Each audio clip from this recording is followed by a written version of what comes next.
Well, holy moly, this story is getting interestinger and interestinger each and every day.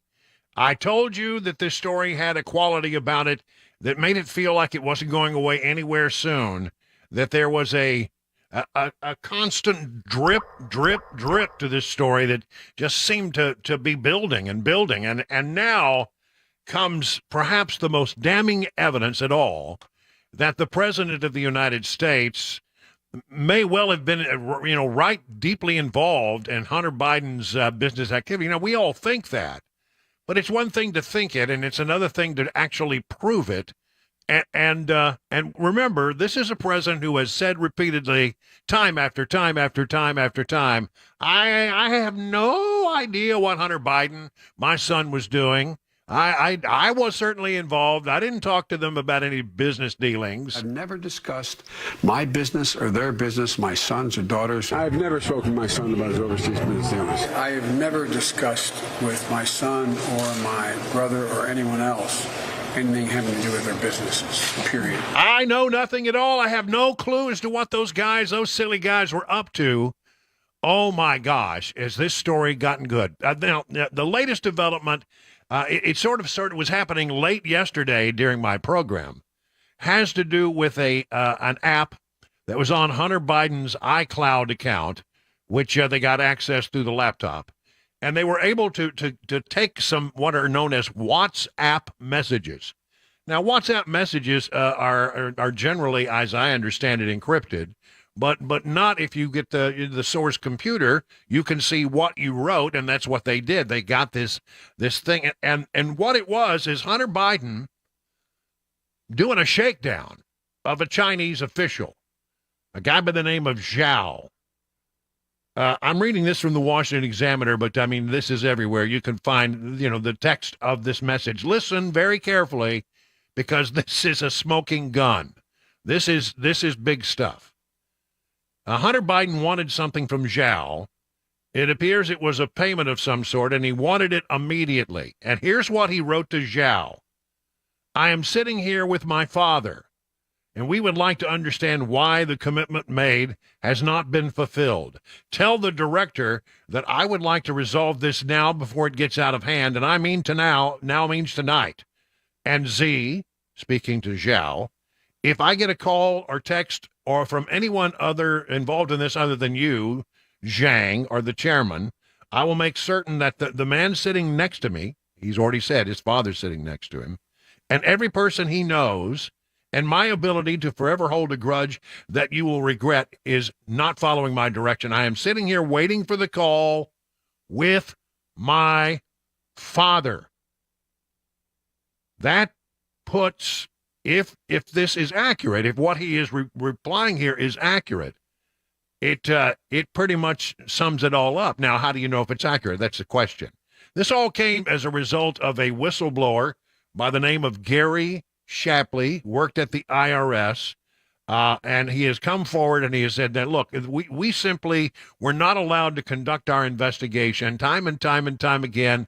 Every time we would, get close to something, we would be derailed or derouted. And let me just go through some of this. Here is an attorney for Gary Shapley, the whistleblower. He said, look, one of the things, for example, that we wanted to do was we wanted to find out, okay, were they actually sitting together in the same room at the same time? And that is, by the way, information that could have been gotten if they had just gone and subpoenaed documents like the president's personal phone and Hunter Biden's personal phone. Were they actually in proximity at the time that Hunter Biden sent this text message, or was Hunter Biden bluffing? Here is the attorney for Gary Shapley talking about all of this. It's really important to note in the testimony right around page 190, this is Exhibit 11 to Gary Shapley's testimony before the House Ways and Means staff. It's important to note that this WhatsApp message did not come from the laptop or any nefarious source. Gary Shapley testified that they did a search warrant. They got a hold of Hunter Biden's iCloud account, and they did a search warrant to the Apple Cloud, where they accessed Hunter Biden's WhatsApp messages, iMessages, and other information. And so this is credible this comes from a credible source, and it's information that's very relevant to the dealings with the Chinese energy company and the income that Hunter Biden received. Now, I will say this. You'll see in the testimony that the agents wanted to follow up on this, and the prosecutors told them not to because, oh, well, maybe Hunter Biden was puffing or something like that. So the agent said, well, let's get the GPS location of the two, of the father and the son, and let's see if they're actually in the same room at that time. And the prosecutor said, we're not doing that.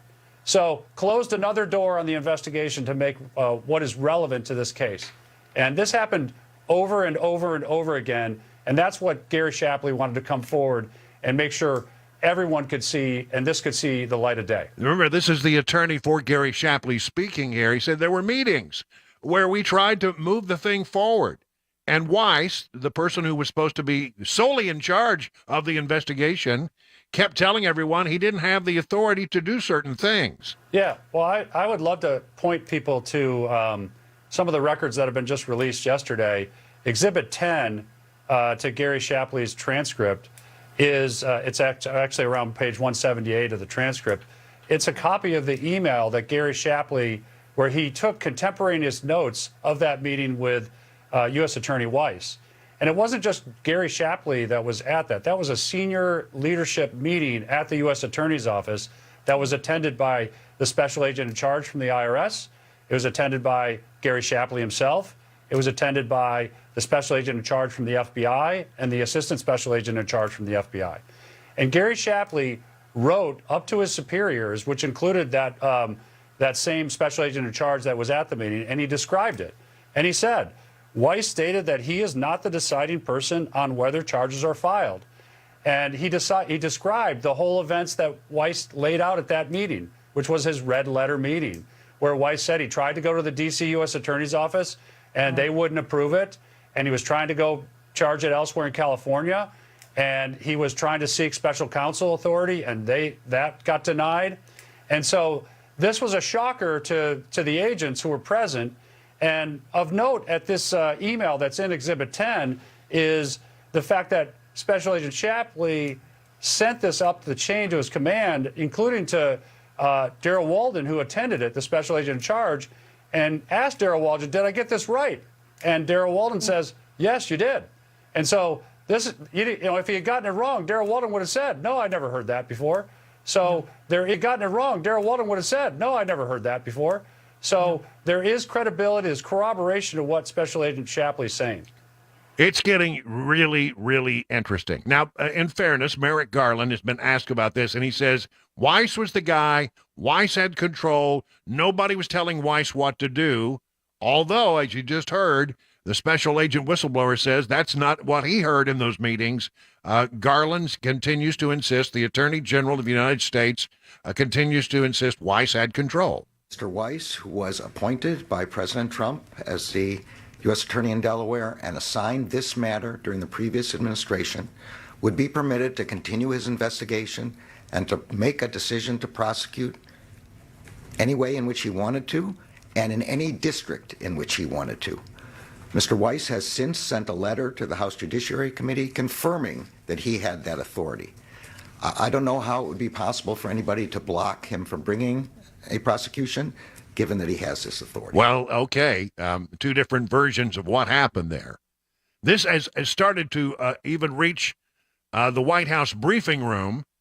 My friend James Rosen taking on John Kirby and trying to get an answer about some of this stuff and about that WhatsApp text message that said, Dad is sitting here with me. We want a phone call. The House Ways and Means Committee yesterday released documents, their authenticity nowhere challenged. That included a July 2017 WhatsApp message sent by Hunter Biden to Henry Zhao, a Chinese Communist Party official, which stated in its entirety, and I quote, I am sitting here with my father, and we would like to understand why the commitment made has not been fulfilled. Tell the director that I would like to resolve this now before it gets out of hand, and now means tonight. And Z, if I get a call or text from anyone involved in this other than you, Zhang, or the chairman, I will make certain that between the man sitting next to me and every person he knows, and my ability to forever hold a grudge, that you will regret not following my direction. I am sitting here waiting for the call with my father, unquote. So just a couple of questions about this. First, does this not undermine the president's claim during the 2020 campaign and the reaffirmations of that claim by his two press secretaries since then, that he never once discussed his son's overseas business dealings with him? No, and I'm not going to comment further on this. We're good. We're, I'm not, James, let me save you some, let me save you some breath. If you're going to ask about this, I am not addressing, I know you do, more than I'd like you to have. I am not going to address this issue from this podium. I'm just not going to do it. all right. I'm not going to do Where it. was the precedent on it? Thank you. Thanks, guys. Have a great weekend. And so when it turned out that they were not going to give up on it, he just grabs his briefing book and he boogies out of the room, leaving Karine Jean-Pierre there to continue answering questions about the same thing. Have you spoken to the president about this? Have you asked him whether he was there with his son on July 30th? This is not a conversation that I've had with the president. Again, I would refer you to the White House Do counsel. you plan to have that conversation with the president? No.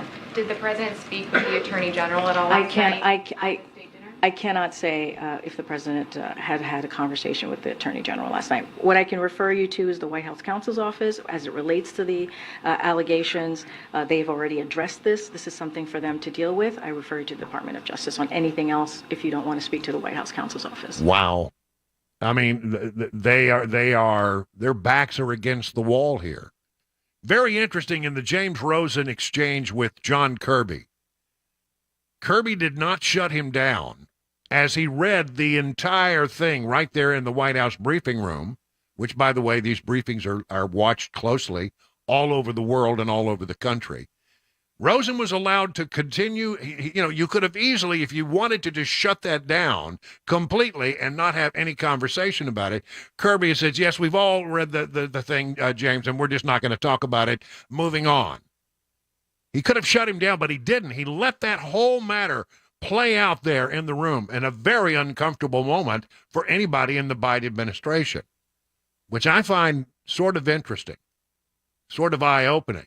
Because is it now the case that people around the president realize that the thing is up? And then you get Karine, she's asked the most difficult question of all, have you had a conversation with the president? Because this all could be resolved if you just told us where the president was at the time that this WhatsApp message was he sitting there with Hunter Biden, or was he out doing something else? Was Hunter Biden bluffing, or were they actually in the same room shaking down a Chinese communist official for what appears to be money? This is getting really good. We got FBI whistleblowers. We got 2 IRS whistleblowers. We have documents. We have a continual everyday drip, drip, drip of stuff that keeps coming out. Who knows what comes out, next? But what I see here, as an experienced hand who spent a lot of time covering these kinds of scandals in Washington, I got a bunch of them under my belt, starting way back with Iran-Contra and the whole 9 yards, is when you start to have a story and every day there is a new development in that story, and each and every development makes the story stronger, not weaker, you're onto something. You're onto something. The President of the United States has some explaining to do. And this document raises all kinds of questions. He either needs to tell people where he was, or he needs to answer questions about why he was sitting there with his son shaking down a Chinese communist official. Whew. I'm telling you, the story is just getting better and better and better. There is, as they say, this story has legs. It's going to be standing around for quite a while. 21 minutes now past the hour of 3 o'clock on Super Talk 99.7 WTN.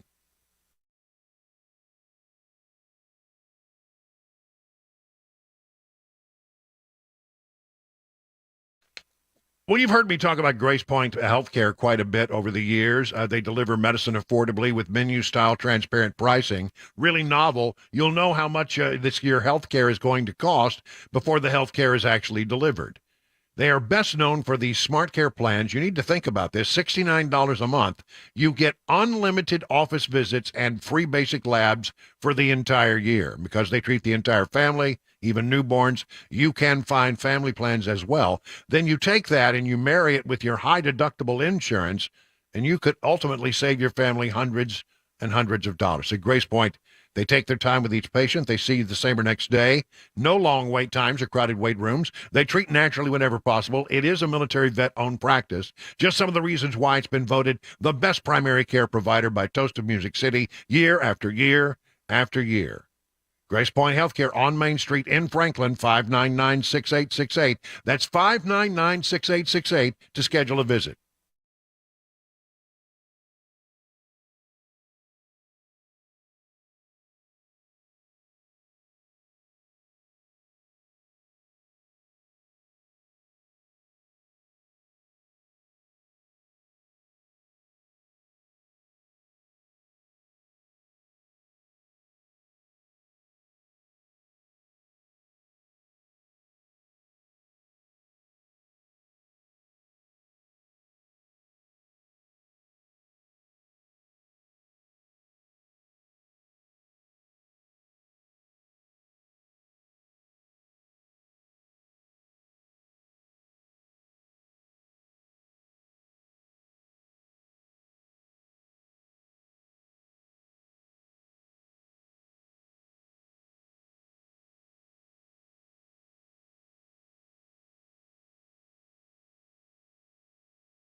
Attorney General Merrick Garland today gives some more extensive comments on the plea deal regarding Hunter Biden, some fraud here in Tennessee, and a state senator in trouble with the law involving political bumper stickers. That and more coming up 3:30 right here, Super Talk 99.7 WTN.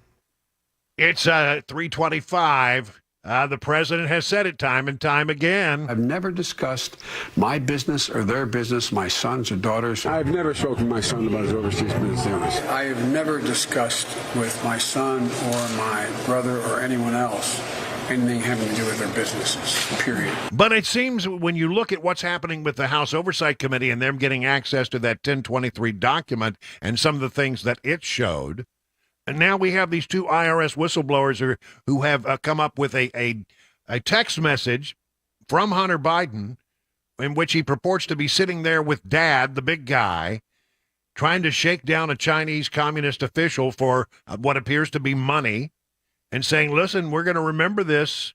Me and the big guy who's sitting right here waiting on your phone call. We need to get this resolved, and need to get it resolved now. I mean tonight. This stuff is starting to really come together and shows that apparently there was a decision made in Biden world That, I don't think he ever thought he's going to end up being the president of the United States. I don't think he thought he was going to get the nomination. I think he was in the last days of his vice presidency in the Obama years. He doesn't have any money because, it was often said of Joe Biden back in the day, not particularly a wealthy man. All of a sudden he's wealthy. All of a sudden he's got a beach house. All of a sudden he's got a Corvette in the garage. And so, how did that happen? Well, it's beginning to look as if it was a shakedown operation. The vice president would get on a plane on Air Force Two, and he would put Hunter Biden on the plane, and they would travel around the world. And it became very clear Hunter was out there with his hand open saying, if you want access, if you want certain things from the Obama administration and from this guy, the vice president who has your particular country in his portfolio of things that he's responsible for, well, you need to grease my palm over here so you can get what you want from the Obama administration. If I'm Barack Obama, this hacks me off. What I'm learning is completely, so I think this begins to sound like the beginning of the end of Joe Biden. I think we're getting incredibly close to things that that come down to high crimes, bribery, and misdemeanor. I don't think I'm overstating it. We're getting close to that. This is Watergate level stuff. And I've been saying I don't know how it's going to happen, but it seems to me I don't think that Joe Biden is actually going to end up being the Democrat nominee. This may be it. They may be allowing this stuff to come out in some way, not standing up and blocking it. You didn't see John Kirby try to shut down the line of questioning. You don't get any indication from Karine Jean-Pierre that they're going to try to defend any of this. They're simply washing their hands and standing back and say, this is out of my area of expertise. So they're running for cover. Because it sounds as if there is some stuff that's pretty indefensible among all of these documents, and every single day we get something new that suggests the story is stronger and stronger and stronger.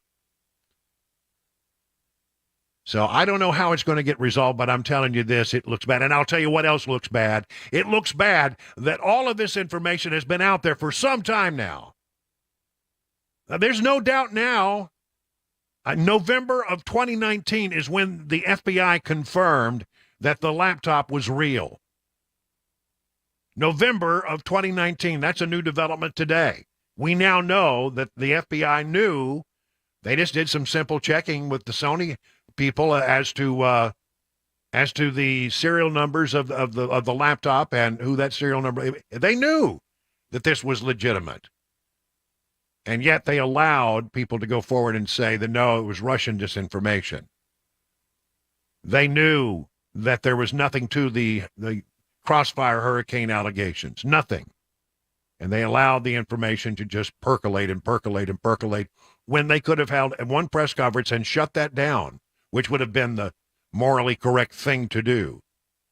They wanted to hurt Trump and they wanted to help Biden, and now it looks like all the things that they did to bend over backwards are coming out, and the rats are running from the ship. The ship is sinking and the rats are fleeing, and it's going to get really interesting. Stay tuned. 3:30 now, Super Talk 99.7 WTN.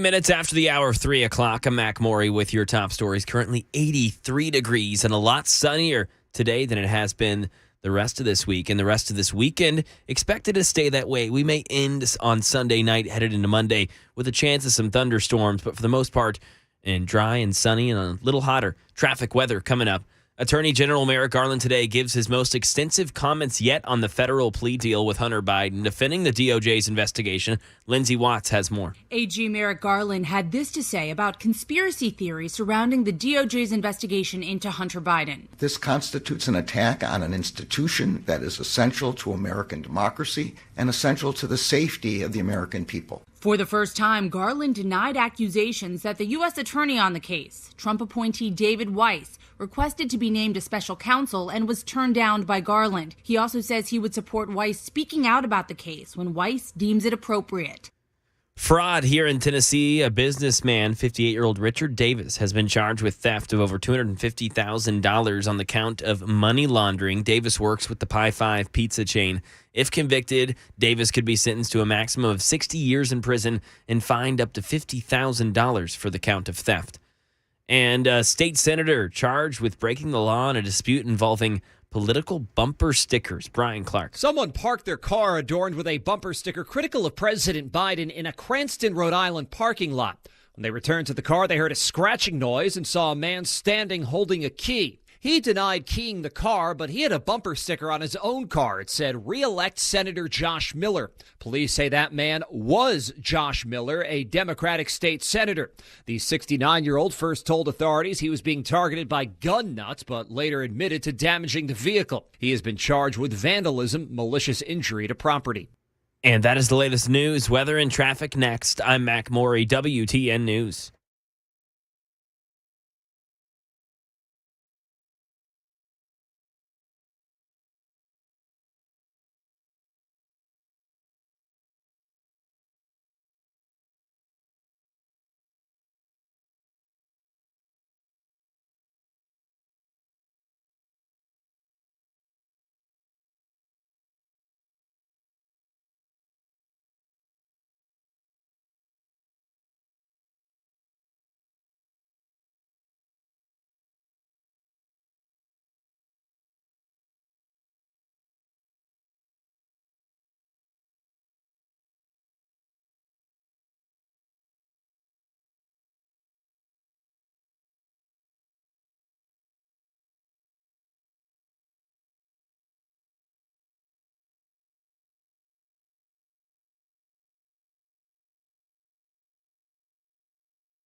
Maybe you're looking for a steak tonight. You might want to go by Legend Steakhouse. They got 5 convenient locations. Just go find one and order up a steak. You'll be glad you did. It's got that wonderful Johnny Fleeman seasoning on it. But they want you to think about them in a different way. You got to think about them for lunch as well.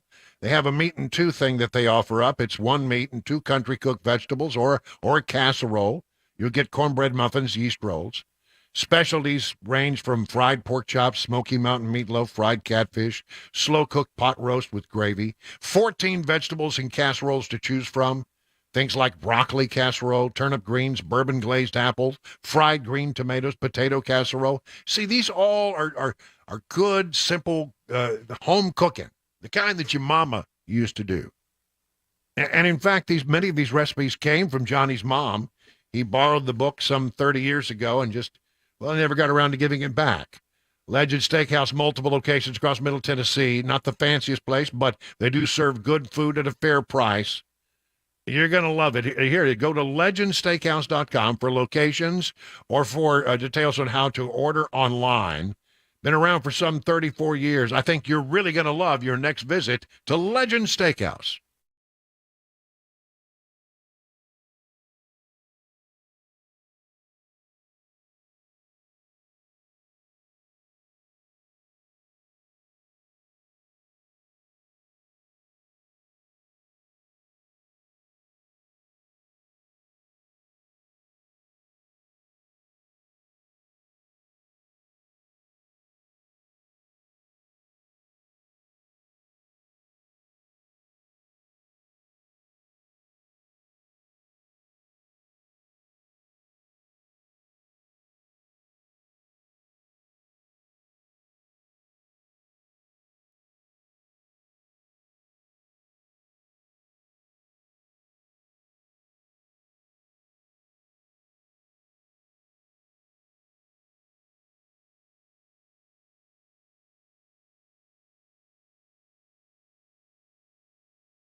I don't know what to make of this.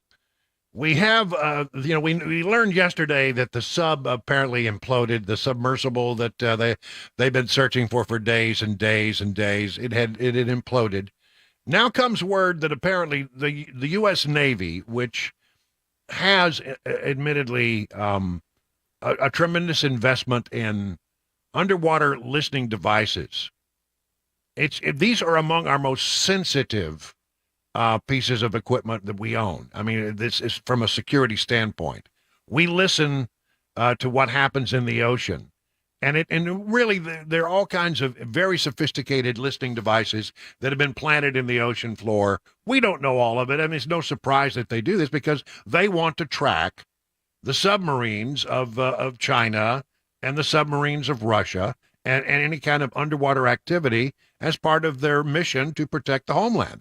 That's what they're doing. They're making sure that they know where the subs are. And again, the capabilities of this system are highly, highly, highly secret. So the Navy apparently heard with these listening devices out in the ocean at about the time that they lost communication with the submersible, sounds of an implosion. In other words, they were an hour and a half into their voyage. There was a loss of communication, and about that same time, the Navy says, yes, our listening devices picked up some kind of major implosion. And the question is, well, then why was that information not brought forward? Was it because these are sensitive systems? Well, you could have done it. You could have done it in a way you could release the information without giving a lot of details about the capabilities of the system. I don't think it's a surprise to the Chinese. I don't think it's a surprise to the Russians. It's not a surprise to most Americans that they have these systems out there where they're listening very carefully. Everybody knows they're there. So all the Navy had to do is call up the Coast Guard and say, we heard something at about the time you lost communication. We don't think that you're going to have much luck in going after. Does that mean you don't go after and continue to rescue? No, you go ahead and try the rescue. But if this information had entered into the public domain, it doesn't sound good. The Navy picked up an implosion at just about the same time. Then there wouldn't have been this complete wall-to-wall coverage, and which we all witnessed on cable news and elsewhere, wall-to-wall about the submarine. Why do I raise this? Why is this something that I'm coming back to? Because by not sharing the information, they kept the story about the submarine, 96 hours of oxygen, and all that a much bigger story that ate up all of the, well, literally all the oxygen in the media world. They were covering it wall to wall. What were they not covering wall to wall at that time? Anything having to do with Hunter Biden, anything having to do with the whistleblowers. It worked to their advantage to have the submersible story be a story that kept the news media occupied while this other thing was going on.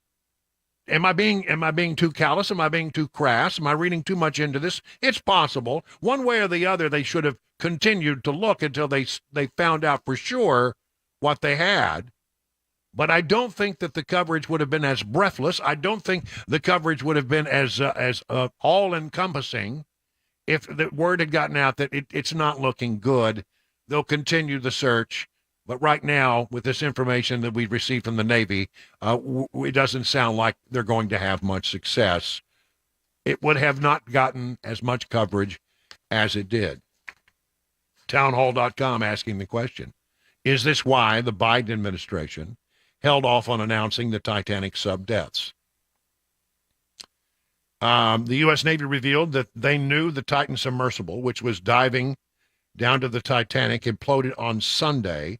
We have sonar detection and acoustic networks for our national defense, and this classified system picked up the moment when the craft and the 5 people inside it perished. So why did we waste an inordinate amount of time rushing to rescue people some in the government knew to be already dead?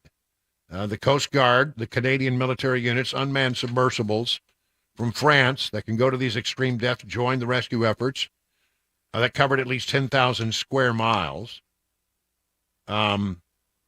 This is all, of course, as I mentioned, there to detect enemy submarines, but they knew it. And then what they're saying now is, well, there's no way we could say definitively that the sound came from the Titan. But that's not the issue. The issue is they should have reported it so that we all knew what was going on, so that the news media would not breathlessly cover this thing for 3 or 4 days. As you know, they've only got this many hours of oxygen left. They've only got this much air left. I mean, it went on for days and days and days.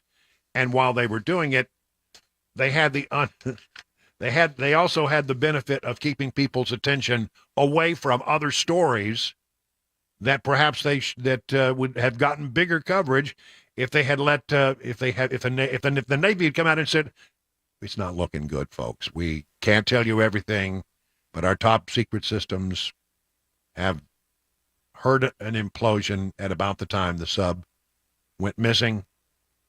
We'll continue to do the search and rescue, but literally, I don't mean it to be a pun. Don't hold your breath, because there's not probably going to be a good outcome here.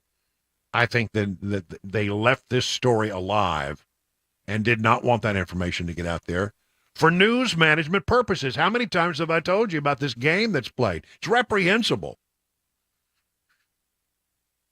I mean, apparently James Cameron, the noted director, is quoted as saying, I knew about it almost instantly, because I have friends that also have sonar buoys or hydrophones out in the ocean that are not related to the federal government, and they heard it, so I knew almost immediately. Why did the Navy not come forward? Why did the Navy not come? They can make the case, well, it's a top secret thing. We're very sensitive about that. We don't like to talk about that. If you can make that case, I think there's a pretty good case to be made. But the other reason that they didn't do it is because they wanted people to continue to pay attention to the submersible story and not to the Hunter Biden story, not to the all the stuff that was happening up on the Hill with regard to that. I really do believe, sadly, that that's how crass it has become in Washington. What can we do to keep people focused away from stories that we don't want them to know? These folks are sophisticated. They're very good at managing the news and trying to play up certain stories. So here's what I would say going forward here. This story is not going away. This story is going to be there, and it's going to be something that we're going to be watching very carefully.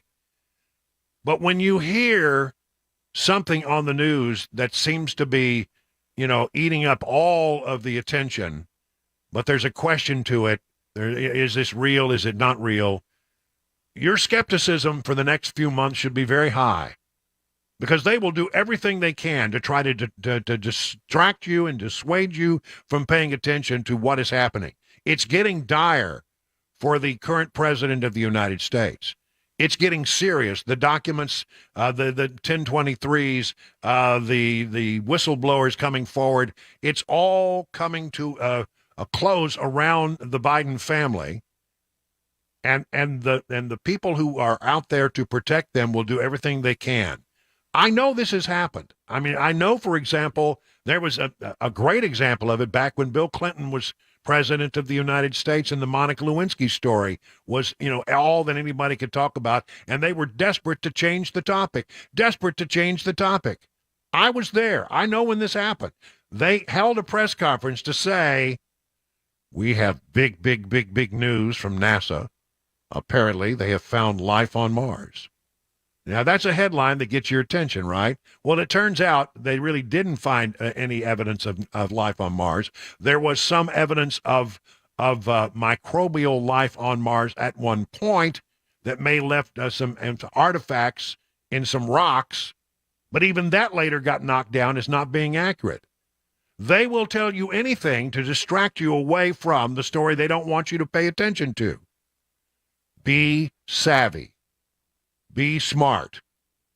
Don't fall for everything, because this is, if they're going to do anything in the way of disinformation, this is the time it will happen. This is the time where they will lay out all kinds of stuff and suggest to you that, here's a story. Look at this bright, shiny thing. And sadly, as much as I love the story, I think I know what that story's going to be. I think I know what it's going to be. When it really starts getting bad, watch for some kind of major announcement with regard to UAPs. You mark my word on this. They will reveal something to distract with regard to UAPs. There's a big hearing coming up. You can almost see it coming now.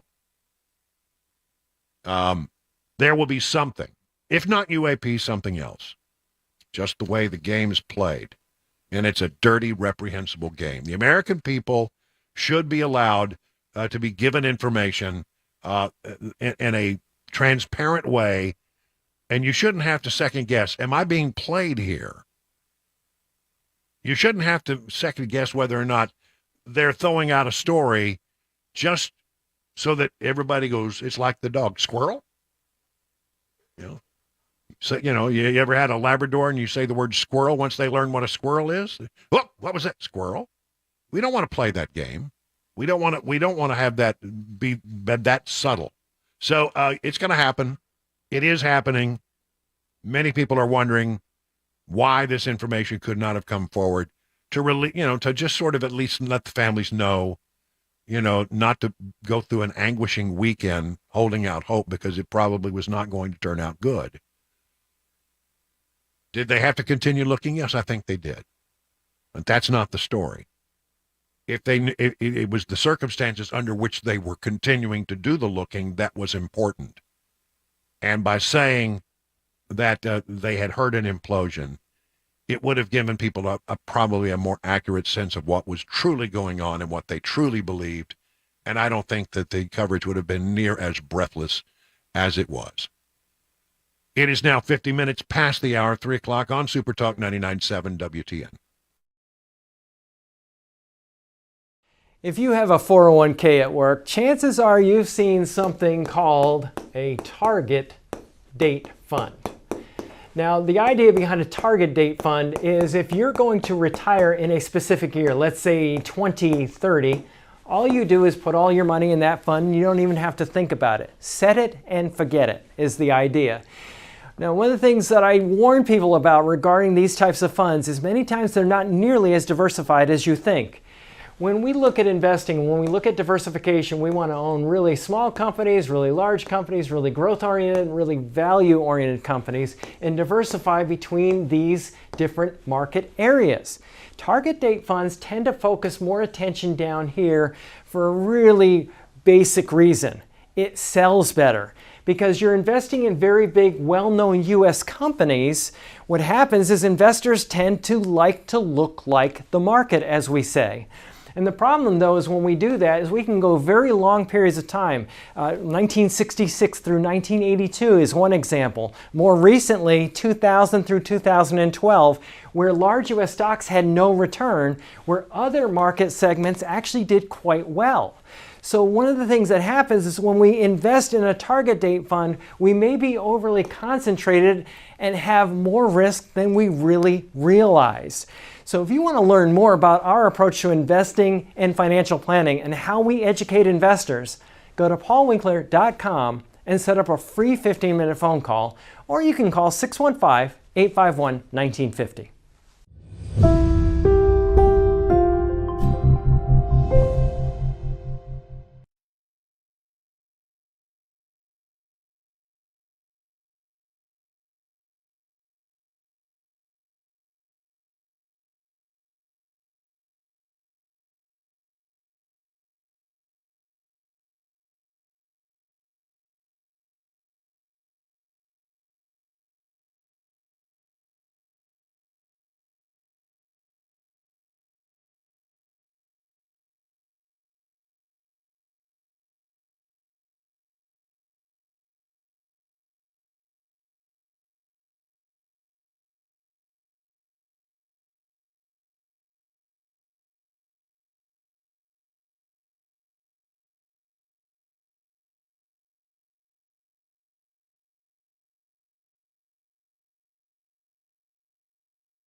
Fentanyl, baby, coming to America from Chinese chemical companies. The submersible was apparently heard imploding on Sunday by the Navy, but kept secret from the rest of the world. And an update on the envelopes containing a white powdery substance inside that were sent to Tennessee lawmakers yesterday. That and more at 4 Super Talk 99.7 WTN. Well, I think we can all agree that that song is about the most irritating song known to mankind. And many people have had to endure, if you have a small child who had to endure it, well, they have tried to capitalize on the popularity of this song, and there are all kinds of Baby Shark toys, right? Well, 7.5 million of them have been recalled because it turns out these Baby Shark bath toys, well, they cut and maim children in the bathtub. Good grief. I'm not making it up. Yeah. 12 injuries have been reported use of Zuru's full-size Robo-Alive Junior Baby Shark sing and swim bath toys after children sat or fell on the now recalled products. In 9 of these cases required stitches or medical attention, and so the Baby Shark, the large Baby Shark Robo-Alive sing and swim bath toys have been recalled. The Baby Shark just doing what a Baby Shark's going to do, right? That's terrible. That's horrible. That's right. And somebody might have thought that one through just a little better. 58 minutes now past the hour of 3 o'clock on Super Talk 99.7. Time to see what's going on with the market, if we could. Looking over here. Let me pull the numbers up, and we'll get some sense of how we did today. Here it is. The Dow Jones Industrial fell 219 points. S&P down 33. The NASDAQ down 138 points. So all screens were red here today. Standing by with more analysis on all this is John Maxson from Beacon Capital Management. John, what's going on out there? What's driving the markets today? Yeah, I tell you, Brian, they just notched the market the worst we've had since March of this year. And really, investors are bracing for additional interest rate hikes. That's really been the story this week. But we did get some additional June purchasing managers ordered on manufacturing, and that manufacturing number came out at about 46.3. Now, just to put some perspective on that, anything under 50 is considered contraction.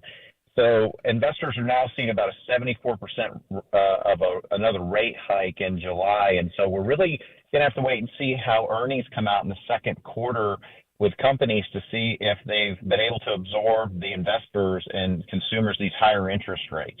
So all right, John. That's going to be a big test of it. We'll keep watching. Appreciate it. By the way, learn about all the things they can do for you at Beacon Capital Management by going to their website, askbeaconnow.com.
401, I'm Mac Maury with your top stories. 83 degrees and sunny. Set to be 90s and sunny this weekend with Sunday night, the chance for some thunderstorms. Complete weather and traffic just a few minutes.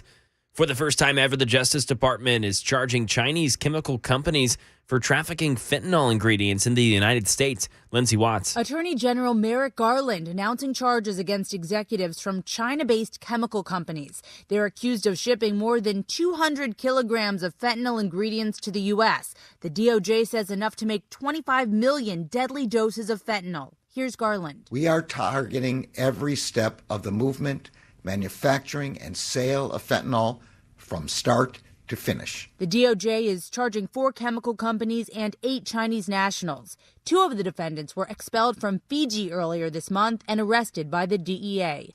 A Titan update. The U.S. Navy says a Cold War-era ocean sound surveillance system was able to detect what turned out to be the implosion of the Ocean Gate submersible on Sunday as it was diving to tour the Titanic wreckage, but that information was not shared with the public. Dave Packer. The Navy says the sound surveillance system used originally to track Soviet submarines was able to pick up and triangulate the location of the implosion of the Titan submersible. But the capabilities of the system are secret. A defense official telling ABC News that the Coast Guard was informed, but did not consider the sound alone to be definitive proof that the Titan had exploded, which is why rescue efforts continued until debris was found. Meanwhile, the Transportation Safety Board of Canada is launching an investigation into the Titan submersible incident.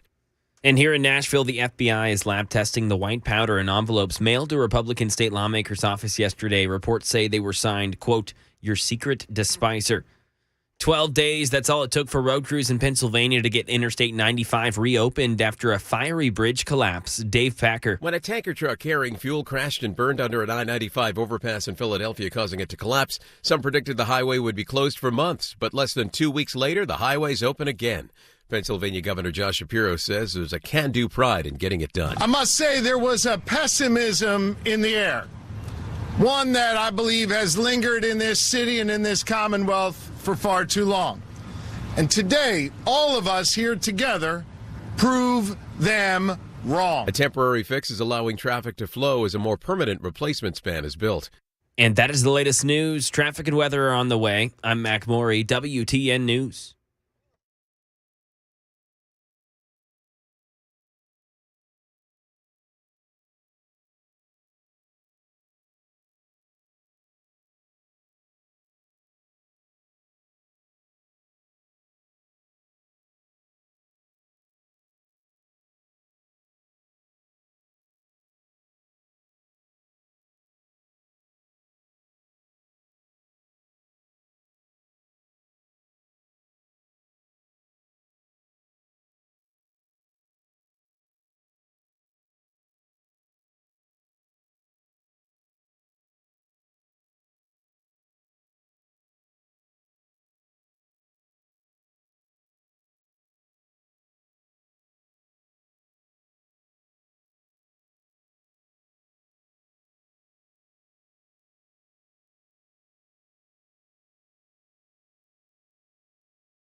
It is 8 minutes now past the hour of 4 o'clock on Super Talk. It's Friday. That's right. And you know what happens at 4:35 and at 5:35 on Fridays here on this program. That's right. A little bit later, we'll be opening up the phone lines for another exciting edition. Well, actually, not one, but two exciting editions of Phone Your FARB Friday. So if you got something you want to talk about, get that all lined up. Get that perfect question, that perfect query, that perfect comment all polished up and get ready for when we open up the phone lines a little bit later today. Let's head down to the swamp right now if we could, though. A lot of things happening in the swamp. We've been watching and waiting for some big decisions out of the Supreme Court. We got one today. Not a particularly good victory for conservatives. The Supreme Court hands the Biden administration a major win on challenge to ICE enforcement policy. 8-1, the High Court ruled that Republican states brought an extraordinarily unusual lawsuit, and they did not prevail. The Supreme Court on Friday, according to Fox News, handed the Biden administration a major victory, ruling that GOP-led states do not have standing to challenge a policy narrowing federal immigration enforcement. 8-1, the justices in U.S. versus Texas found that Republican states did not have standing. That's an important thing. You can't get started without standing to challenge a narrowing of immigration and customs enforcement priorities when it comes to arrest and deportation of illegal immigrants. In sum, the ruling came out. The states have brought an extraordinarily unusual lawsuit. They want a federal court to order the executive branch to alter its arrest policies so as to make more arrests. Federal courts have not traditionally entertained that kind of lawsuit. Indeed, the states cite no precedent for a lawsuit like this in the opinion written by Justice Brett Kavanaugh. But the vote was 8-1. Samuel Alito, the sole dissenting justice in this argument. And so there you have it. Traditionally, I don't think this is a huge surprise. I think most people understand that when it comes to enforcement of the border, it is the executive branch's responsibility. However, what do you do when the executive branch doesn't seem to be living up to its responsibilities? You go to the courts for redress and say, look, we really feel like, you need to enter the fray here because here's the law and here's what they're doing. But it apparently, the high court does not like to get involved in cases where it's one branch of government against the other. Whenever they can stay out of it, they try to stay out of it. And they're very loath to enter that kind of fray. Another version of the story, this one from the Wall Street Journal. Supreme Court revives Biden immigration policy on deportation, 8-1. A Biden administration policy that prioritizes deportation of people in the country illegally who pose a public safety risk, saying Texas and Louisiana lacked legal standing to challenge the policy as being too lenient. In a separate immigration case, the court rejected a First Amendment challenge to a federal law that criminalizes inducing non-citizens to enter the U.S. illegally. Now, there you have it, 8-1. One of the big. We have a lot of other cases that will be coming down. I guess at this point, I think they'll have to come down next week. So some of the big cases that are still remaining for the high court to issue their opinions on, to opine, will come down. I guess it'll have to be next week. Other news from the swamp. I think this is a fascinating thing that might happen. Have to do with the 2024 elections. As this was from justthenews.com, as Democrats fret about possible third-party run by Manchin, a new poll shows that if that were to happen, it would hurt Biden more than it would hurt Trump. So here's the background. Joe Manchin, senator from West Virginia, a Democrat, a rather moderate Democrat, but a Democrat nonetheless, in a state where in the past President Trump has gotten about 72% of the vote. He is thought to be in real trouble if he chooses to run for re-election as a senator in the state of West Virginia. and he will be challenged by the current Republican governor, it would appear. And his chances, many people look at and say, well, if he wants to run for re-election in that environment, not very good. Many people believe Manchin's been looking around and trying to decide whether or not he wants to enter the presidential primary policy and try to become a nominee for maybe as an independent, third party. Who knows how that might all work out. Democrats' concerns about party numbers. Democrats' concerns about party member Senator Joe Manchin joining the 2024 presidential race as an independent and taking votes from President Joe Biden appear real, according to a recent poll.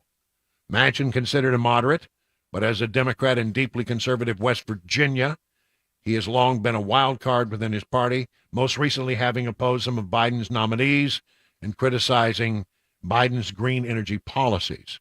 The senator has yet to say whether he will seek re-election in 2024 or run for the presidency as an independent, which increasingly concerns some Democrats. Some Democrats have been out there trying to talk him out of it. But according to Scott Rasmussen, national survey of the 2024 presidential election, if Trump was the GOP nominee, 41% would vote for him, 42% would vote for Biden, and 8% would vote for some other candidate.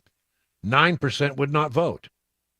Now that's just if it's Trump versus Biden. However, if Manchin ran as an independent, 12% would vote for him, 37% for Trump, 35% for Biden, 4% would not vote, and 12% said they're not sure.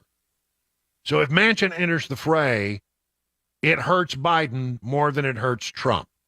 And Trump would prevail, according to Scott Rasmussen. Similar results occurred when the names of GOP presidential candidates, Florida Governor Ron DeSantis, South Carolina Senator Tim Scott, were substituted in the poll for Trump's numbers. Rasmussen told Just the News on Thursday that this shows Manchin joining the race marginally hurts Biden more than it hurts Republicans, which is why so many Democrats are trashing the idea of Manchin running as a candidate in the No Labels political group. He emphasized the election wasn't until November 2024, a long time for circumstances to change. Yeah, we understand all that. But that is pretty interesting, I think. Manchin. I think he's fascinating on the national stage. As a senator, he's actually been sort of a thorn in the side of the Biden administration. He and Kyrsten Sinema and John Tester, all people who have decided that from time to time they will part with the Democrat policy and go against them. And remember, with margins being so tight, this really hurts the effectiveness of Chuck Schumer and the Democrats. They can't always guarantee how the votes are going to go or what the outcome is going to be, as long as you have three Democrats who have a pretty good reputation for deciding that you're going to split with the party and go your own way. How will that be viewed? I think Manchin's pretty good on the stump. He's pretty good on the fly. I think he might be an attractive candidate for a lot of people who have said, a pox on both of your houses. I'm tired of what the Democrats are doing. I'm tired of what the Republicans do. And there certainly would be at least 12% of the American people who would qualify for that. 12%, probably just about right. But interesting in Scott Rasmussen's analysis, and I have a lot of respect for Scott. I think his polling data have been pretty good. He believes that if that were to happen, it would hurt Biden more than it would hurt Trump.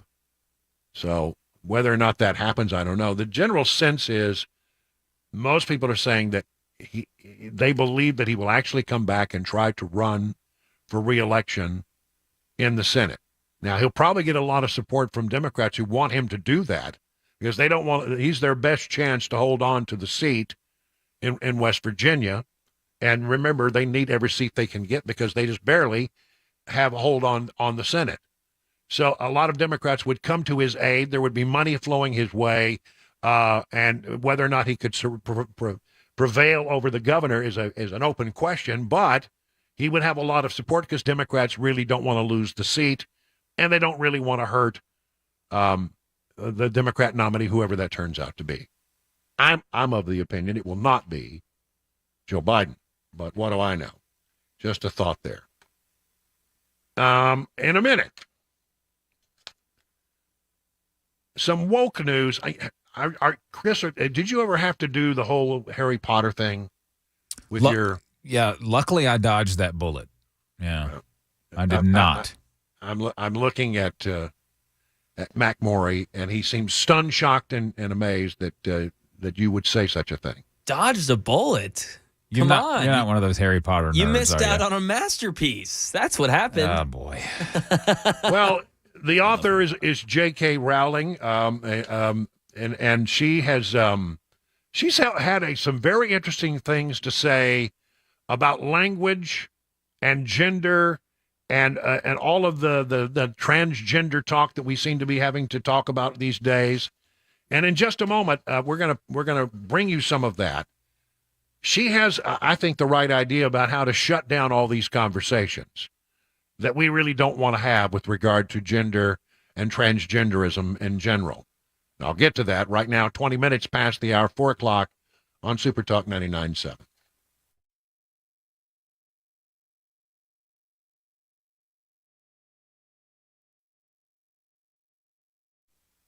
How are you faring in the rough and tumble market? The experts at Beacon Capital Management understand right now it can be a little scary, up and down, up and down. Here's the thing. Beacon Capital Management has a plan to help you assess where you are and help you make any mid-course corrections that may be needed. Maybe only a small correction, but you know, are you headed down the right, most effective path? Wouldn't it be great to have peace of mind that you're on the right path? A Beacon can provide that reassurance. It starts with a simple phone call. Then the experts at Beacon will get some information from you and take it from there. What do you have to lose except for all the worry? Get started today by calling 615-488-9303. At the end of the process, you'll be able to rest easy knowing you have a plan that meets all your retirement goals. Replace the worry with confidence that you're on the right path, that the T's have been crossed, the I's have been dotted again. That number is 615-488-9303. The experts at Beacon stand ready to take your stress away. Learn more at askbeaconnow.com.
Implosion of the submersible here near on Sunday, but not told to the public. Dogs in Nashville in needs of homes. And we'll also have today's money news. That and more coming up at 4:30. I'm Mac Morey right here on Super Talk 99.7 WTN. Well, somehow I'm like you, Chris. I did dodge the whole Harry Potter world. My daughter loved the books, and the extent that I got involved was I promised to take her to Universal, to take her on the Harry Potter ride. Yes. Yeah. Which it turned out to be one of the worst days of my life because I don't do those kinds of rides very well, and it was embarrassing to her that because I'm a man of substantial size, I had to go on the special little part of the ride at the back for large people, and she was completely mortified by that.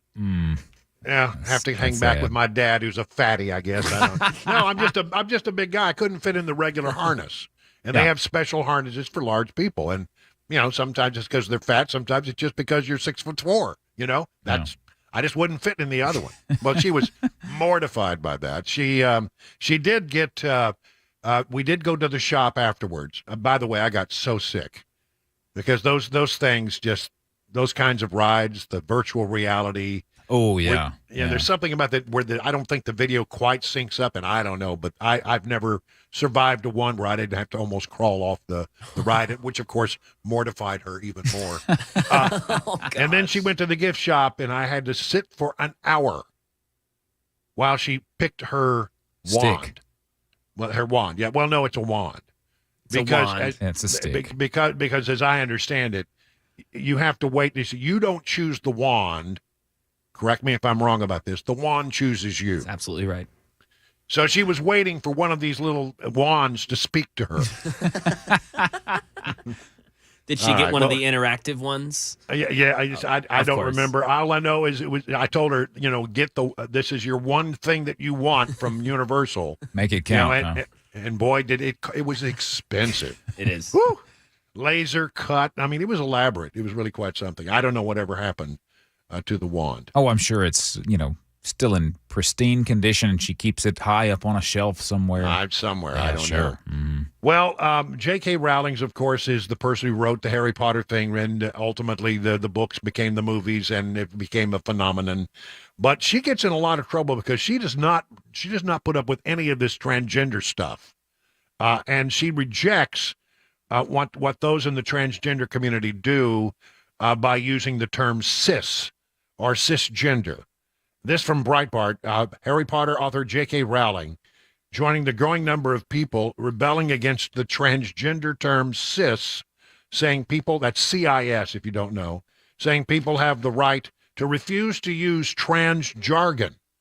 Her comments come after Twitter owner Elon Musk said cis and cisgender, which transgender people use to refer to non-transgender people, that would be, if you're straight, are slurs and would be regarded as such on his social media platform. J.K. Rowling put her foot down on the creeping transgender terminology in a tweet on Wednesday. Here's what she said.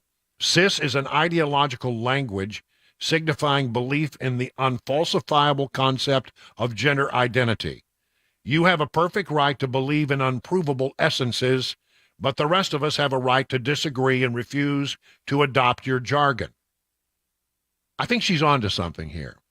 I mean, the thing that I've found is anytime you want to have a conversation about this topic, the folks who are trying to bring forth that ideology want to control the language. There are certain words you can say and certain words you can use that are acceptable, and if you use other terms, they find you to be transphobic, or they quibble with the language. Well, if you control the language, you control the debate. You say, well, you can't use that. That's an offensive term. Well, who said it's offensive? I did. Why did you say? Well, you don't get to decide what's offensive. Who made you in charge of the language? In other words, I think sometimes when we get drawn into these debates, we would do very well rather than getting into the mud about transgenderism. And I that's what I try to do. I try to stay out of that. I don't care if you're gay. I don't care if you're transgendered. It doesn't matter to me. But I think we could all perhaps shut down some of these debates simply by saying, I reject the language that you choose to use to describe this situation. Who put you in charge of the Funk and Wagnall? That's an encyclopedia reference for all you under 30s. Yeah, that's right. Who put you in charge of Webster's dictionary? So anyway, by the way, immediately upon saying these things, the progressive left brandished her a TERF. Again, a what? TERF. I had to look it up. Trans exclusionary radical feminist. Wow, that's specific. A person whose views on gender identity are considered hostile to transgender people. But again, is it hostile because it's not phobia. It's not a fear. It's about you waking up one day and deciding that that you're going to control the debate by choosing which words are okay and which words are not okay. Well, and if you don't adhere to the language, then you're some kind of TERF or a transphobic. On the other side of the equation, I think that's maybe where the debate needs to stay. Let's have a conversation about what you think is acceptable and what I think is acceptable. Let's talk about the language rather than getting into the weeds on this other thing. I don't care if you're gay. I don't care if you're transgendered. I do care if you require me to change my language. Nobody put you in charge of language. Just my thought. 4:30 now on Super Talk 99.7 WTN.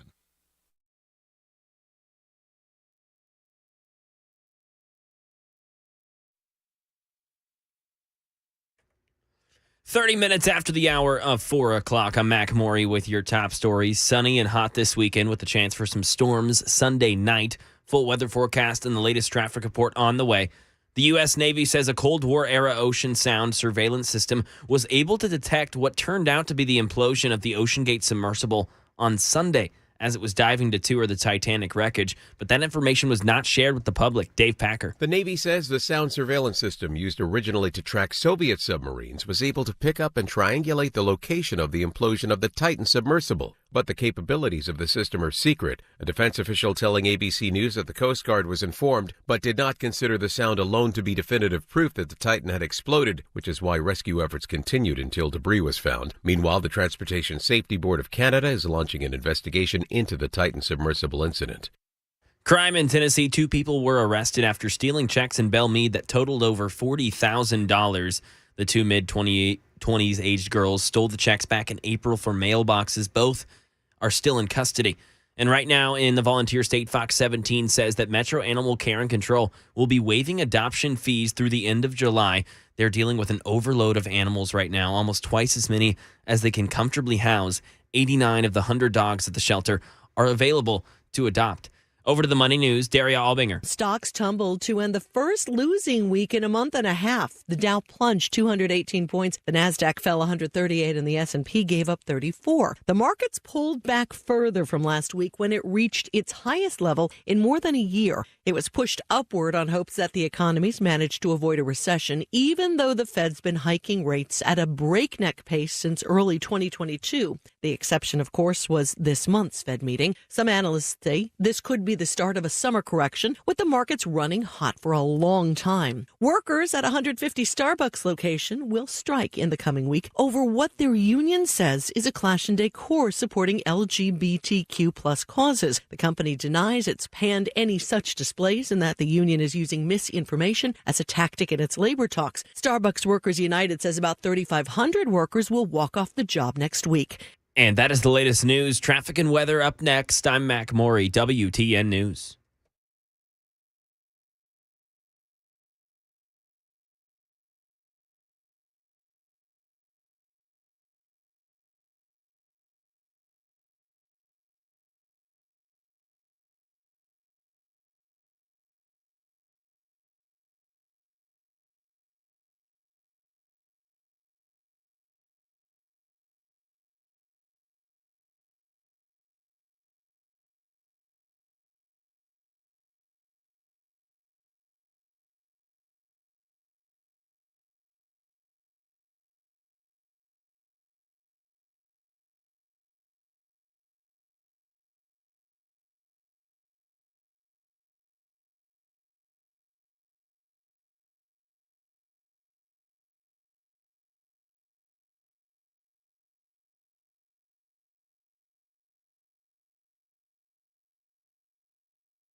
You hear me talk all the time about United Structural Systems, a company that can come out and help you if you have problems with, foundational issues or water issues around your house. And I tell you what a great company they are. Don't take my word for it. Let's listen to somebody who's actually gone through the process. This is Philip. This is a super professional company from top to bottom. Absolutely the most professional, proficient, and neat team of tradesmen I've ever worked with. Lifted a front footer, which involved significant digging and foundation work. When they left you would have never known that 4 men with heavy equipment had ever been there. Absolutely perfect. I'd like to pass on a special thanks to Wyatt and Adams. Never seen any more professional people. And this comes from Philip, a guy who has actually gone through the process. See, that's why they have thousands and thousands and thousands and thousands of satisfied residential customers. And they'll come out, they'll take a look at what you got going on. They'll give you their best assessment of what you need to do to go forward. And then if you decide to go forward, you don't pay a penny until the job is done and you are completely satisfied.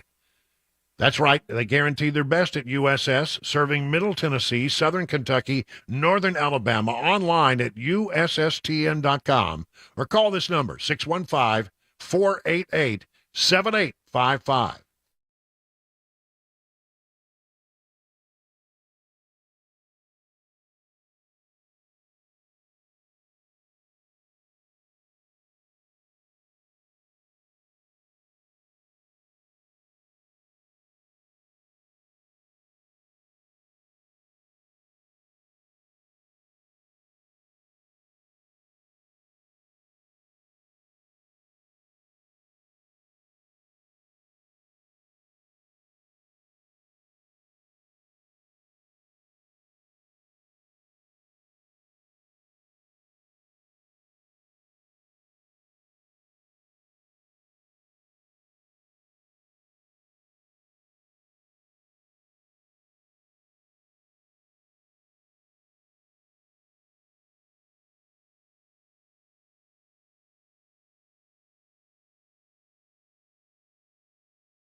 It's 38. Let's call it 39 minutes now past the hour of 4 o'clock on Super Talk. And since it is Friday, you know what we do at this time every Friday, or as I like to call it, Friday.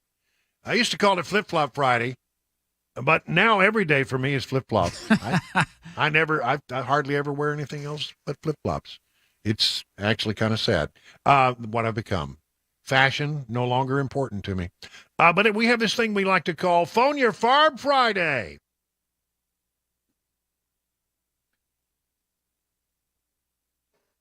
What are you thinking? 615-737-9986. This is your opportunity to get on that 100,000 watt soapbox that we call Super Talk 99.7 and express yourself. Maybe you have a bee in your bonnet.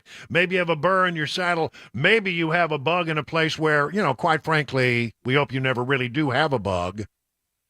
But you get a chance to get and ask a question to spout off what's on your mind. Listen, we need some. I got a lot of empty phone lines right there. So get busy, everybody. Time for Phone Your FARB Friday. Very special presentation of the drive each Friday at 4:35 and 5:35. Okay, well, we'll just get started and see what happens.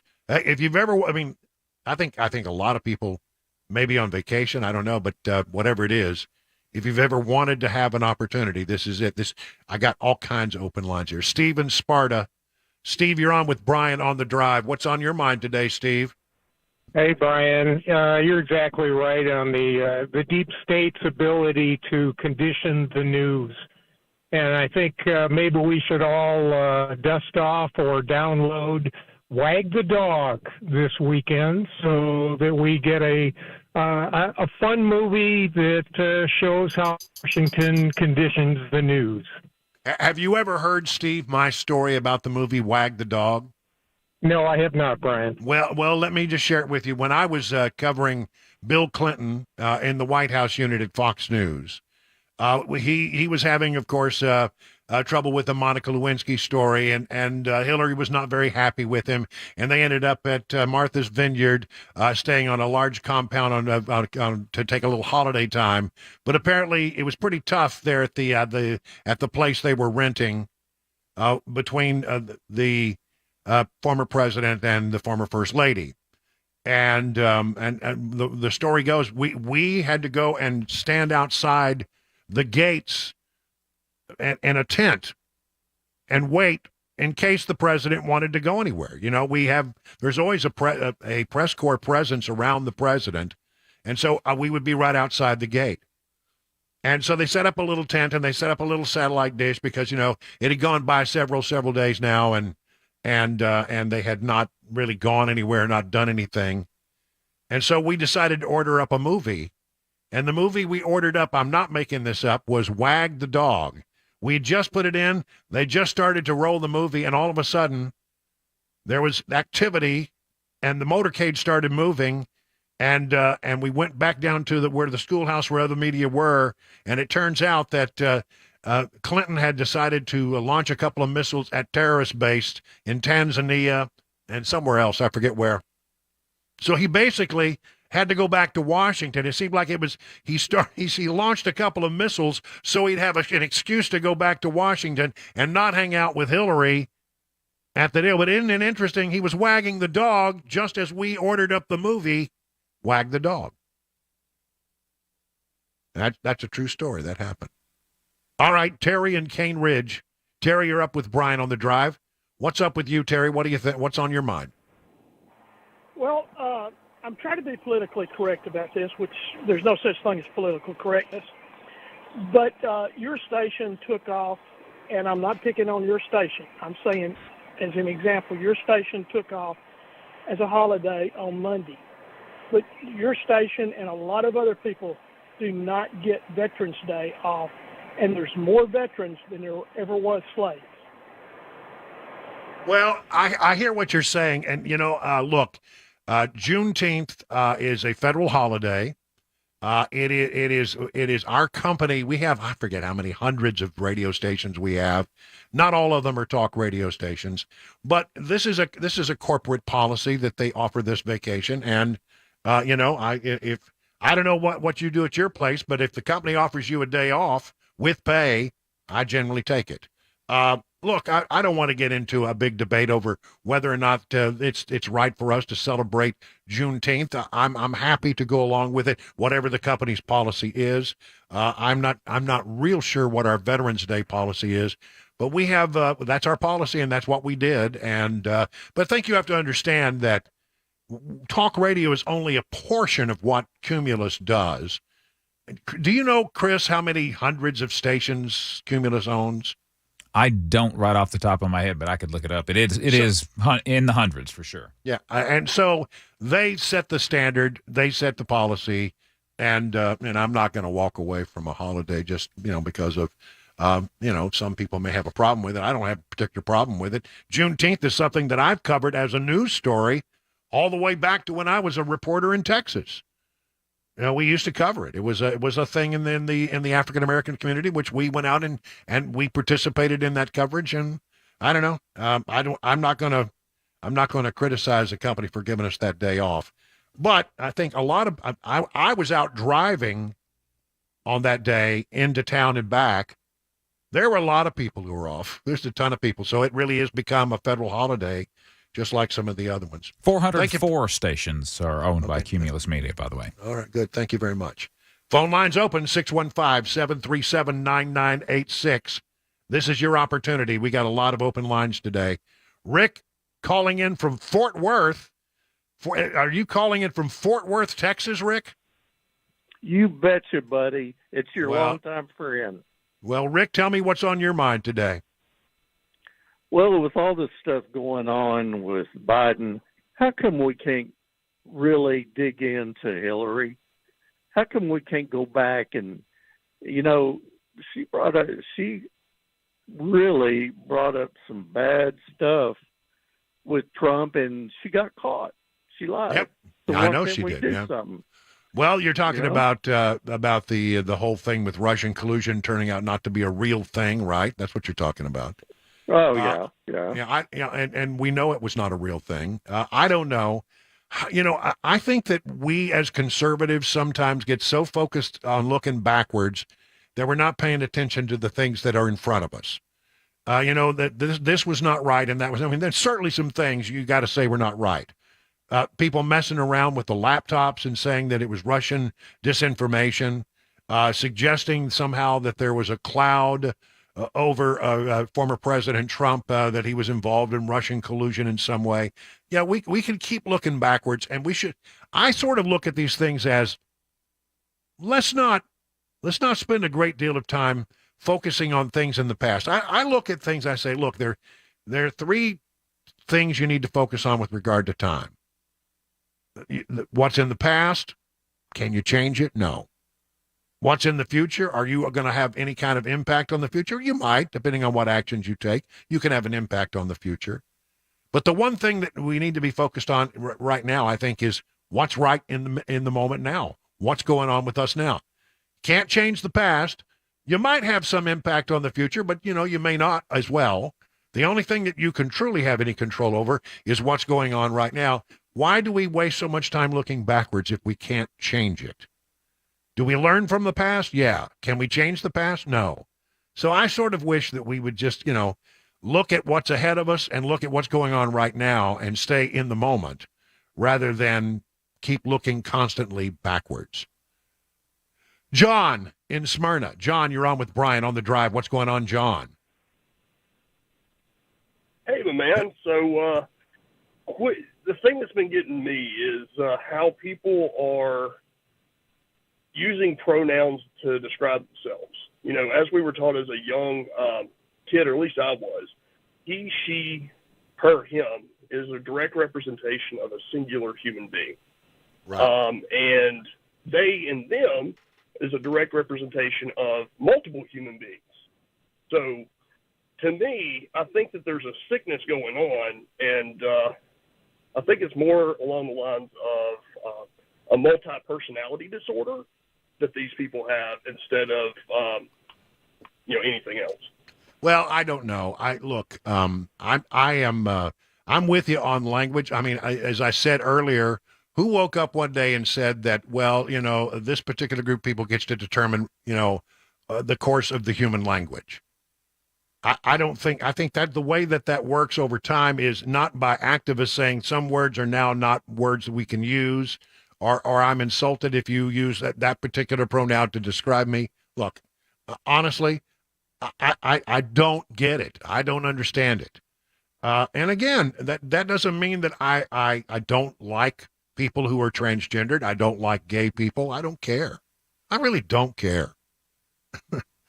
I mean, I could care less about your personal choices with regard to how you're going to live your life. What I care about is that you don't impose your will upon me.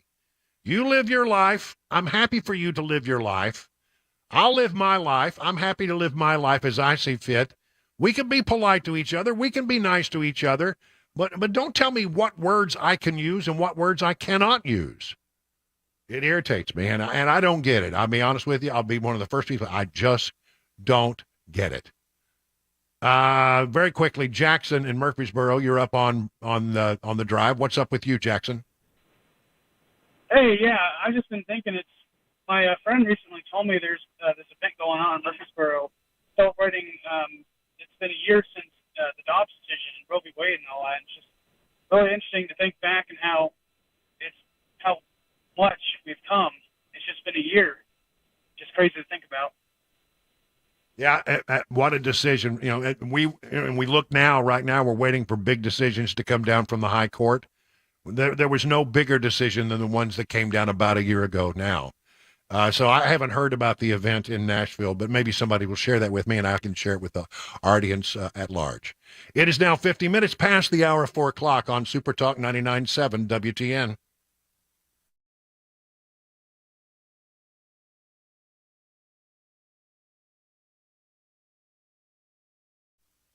Let's talk about Rhino Shield. Rhino Shield of Nashville. You got to paint your house. Don't paint your house. If you paint your house, your paint's going to do what paint does. After a few years, it's going to crack, it's going to chip, it's going to peel, and you have to paint all over again. But if you Rhino Shield your house, you've got something that will last 25 years. You get a warranty for 25 years, a full quarter century. You see, Rhino Shield is not paint. It's 10 times thicker than paint. It's infused with special 3M ingredients, billions of microspheres that allow the coating to expand and contract, which is why they offer a 25-year warranty against cracking, chipping, and peeling.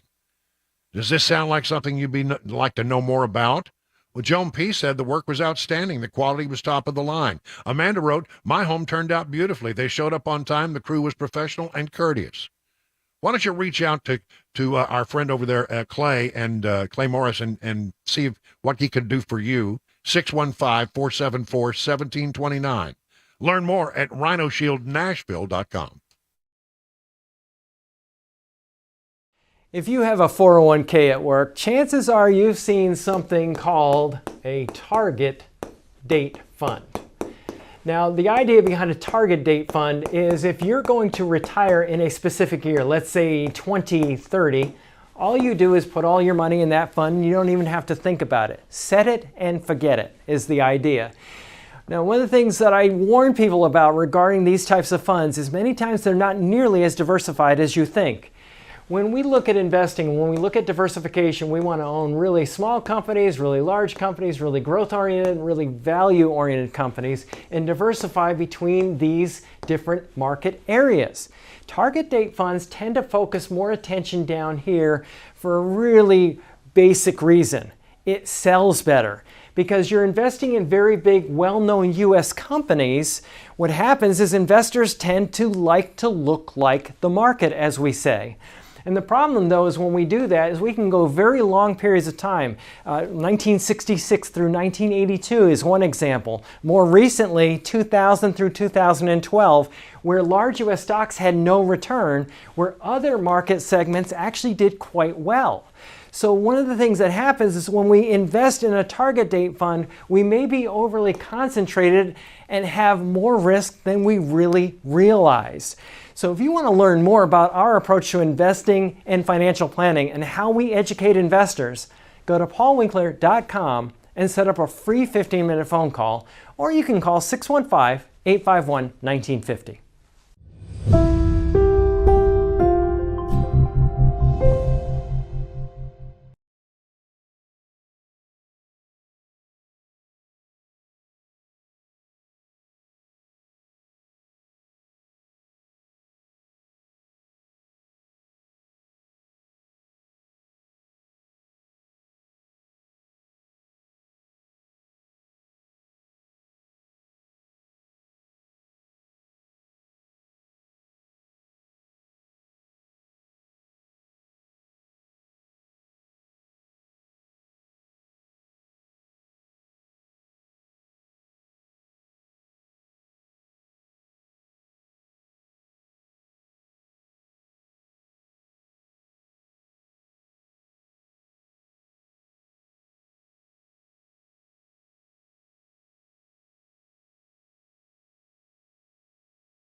The White House responds to claims against Hunter Biden, fraud right here in Tennessee causing businesses to close down, a truck Ponzi scheme, and an executive order signed today by President Biden. Those stories and more coming up at 5 o'clock. I'm Mac Morey right here on Super Talk 99.7 WTN.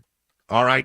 Every day I've been telling you that there's a story that's burbling out there with regard to Joe Biden when he was vice president, pay for play. Was there bribery going on? And there is another huge development in that particular story, which we will go into in great detail coming up in the next hour, right after the news with Mac Morey. It has to do with an app called WhatsApp and a very hot email that Hunter Biden sent off that seems to implicate the old man, the big guy. All those details coming up in the next hour, right here on Super Talk 99.7. Eurofix has a very different business philosophy. They staff all their locations with more staff than the average auto repair shop, just so they can be ready when your emergency pops up out of nowhere. Have you ever noticed how hard it could be to get a right now appointment for vehicle repair? Some dealers can be more than 2 weeks out just to get an appointment, but not Eurofix. Eurofix has been offering quality repairs that beat the dealer without dealer pricing since 1999. Plus a 3-year nationwide warranty and the staff to fix your car now. If you're tired of waiting forever to get your car into the shop, then call Eurofix. Owner Aaron Stokes says, "We will never be too busy for our customers. We are here to take their pain away now." Eurofix repairs all European cars. Eurofix says yes to speedy repairs when others cannot or won't. Family owned for 24 years. Call 844-EUROFIX or visit myEurofix.com. That's myEurofix.com.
Five o'clock, I'm Mac Morey with your top stories. 81 degrees on Music Row. Expected to enter the 90s tomorrow and Sunday. Then a cold front will set in on Sunday night, which will bring the chance for some possibly severe thunderstorms. A complete weather forecast, the latest traffic report coming up 5 minutes. The White House attorneys today responding to claims that Hunter Biden was funneling money from foreign governments to his father before he became president. Andy Field has the latest. The White House counsel's office issuing a statement reading, quote, "As we have said many times before, the president was not in business with his son. We've also said many times before the Justice Department makes decisions in criminal investigations independently. And in this case, the White House has not been involved. As the president has said, he loves his son and is proud of him accepting responsibility for his actions and what he's doing to rebuild his life." Fraud in Tennessee. A Tennessee businessman, 58-year-old Richard Davis, has been charged with theft of over $250,000 on the count of money laundering. Davis works with the Pie 5 pizza chain. If convicted, Davis could be sentenced to a maximum of 60 years in prison and fined up to $50,000 for the count of theft.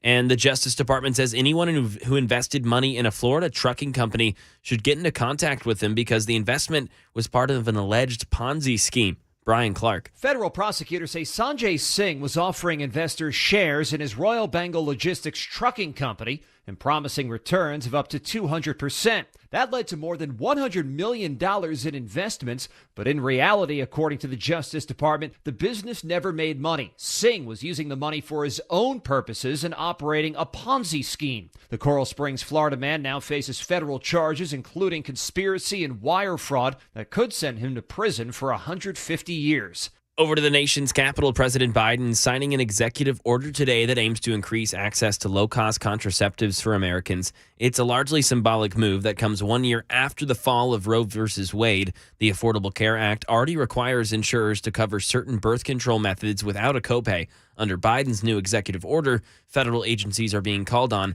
to see what more they can do. In New York City, thousands of police officers preparing to deploy Sunday for the city's annual Pride March. Aaron Katursky. The Pride March in New York is the country's largest. There are 100,000 participants and 1 million spectators. There will also be thousands of police officers because of what the NYPD calls an elevated threat environment. An NYPD security assessment obtained by ABC News took note of recent hostile rhetoric aimed at the gay community and several high-profile acts of violence. It also quoted extremist groups saying things at Pride events could really get nasty, even though the police said there is no specific or credible threat. And that is the latest news. Traffic and weather on the way. I'm Mac Maury, WTN News.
I've never discussed my business or their business, my sons or daughters. I've never spoken to my son about his overseas business dealings. I have never discussed with my son or my brother or anyone else anything having to do with their businesses, period. I mean, you've heard the president say it time and time again. I didn't know what those guys, those yahoos were up to.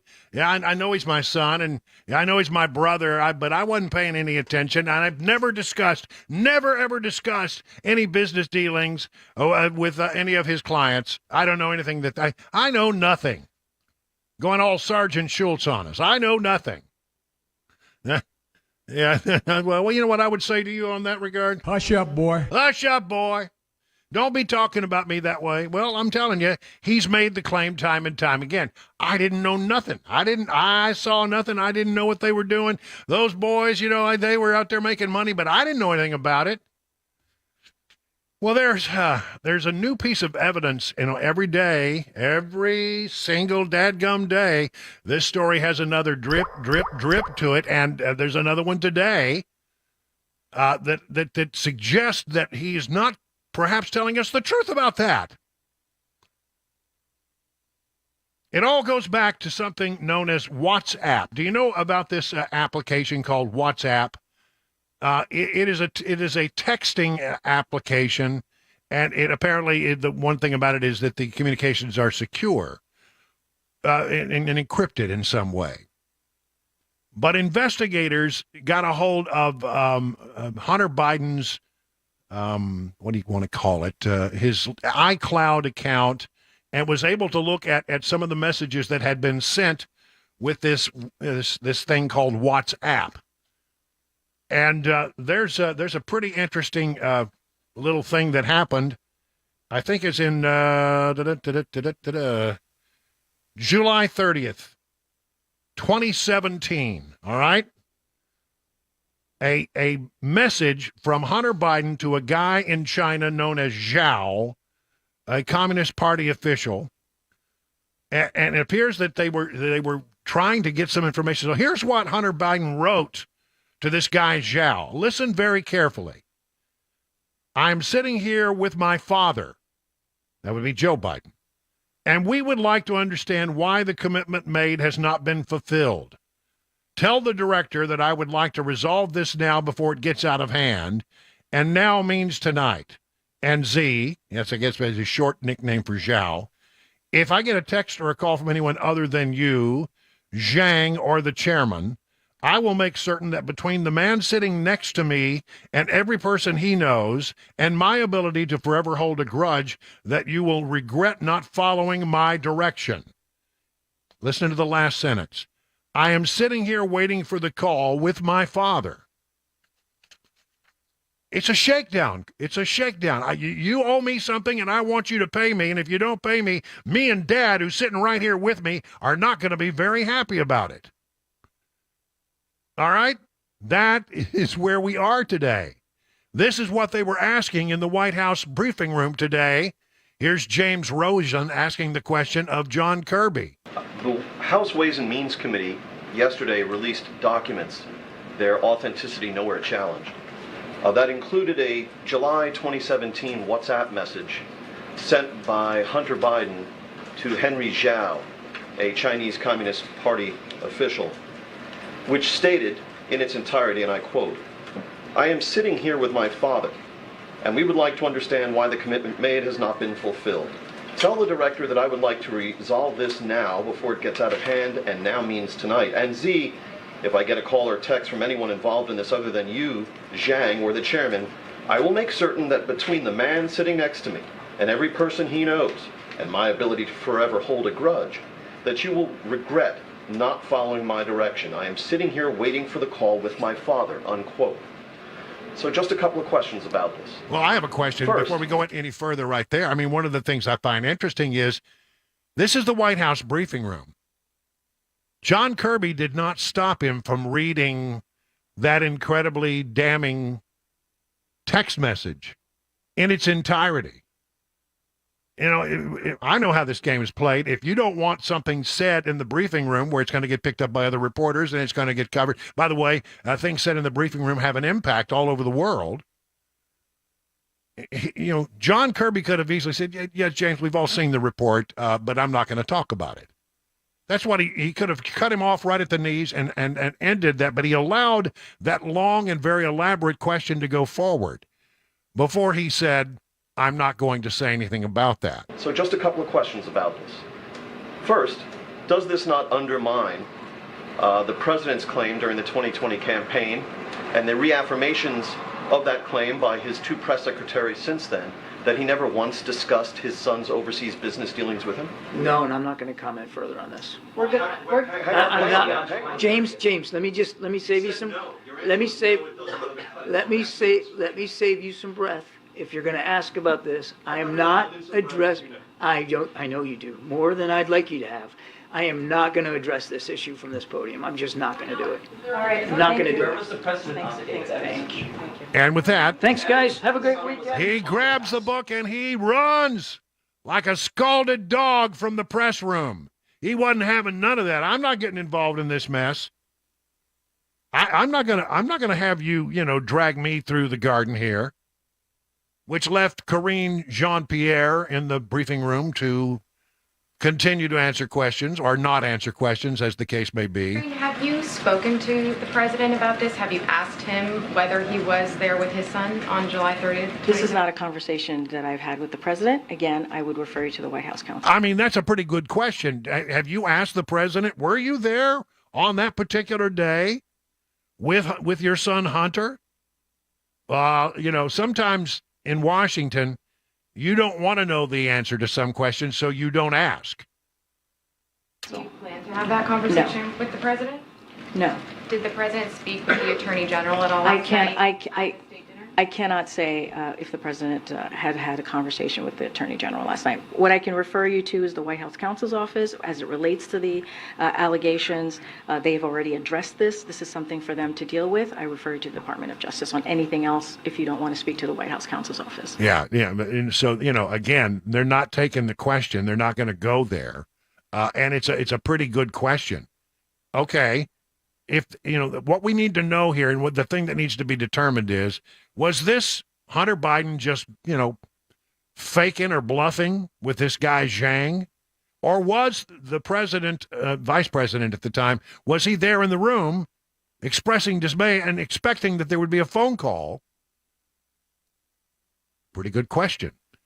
The IRS whistleblower who brought some of this information forward said, during the discussions about whether or not we prosecute him for this, there was a very easy way to figure it out. Number one, the president of the United States and the vice president of the United States, they have phones. It's easy to go back and look at where that phone was at any given time. Was he in the room? And then look at Hunter Biden's phone. Was he in the room? Were they together? Or was Hunter Biden just bluffing? According to the IRS whistleblower, when they tried to raise that idea and to find out whether there was any there, they got shot down. It's really important to note in the testimony right around page 190, this is Exhibit 11 to Gary Shapley's testimony. Gary Shapley is the IRS whistleblower. This is his attorney speaking. For the House Ways and Means staff. It's important to note that this WhatsApp message did not come from the laptop or any nefarious source. Gary Shapley testified that they did a search warrant.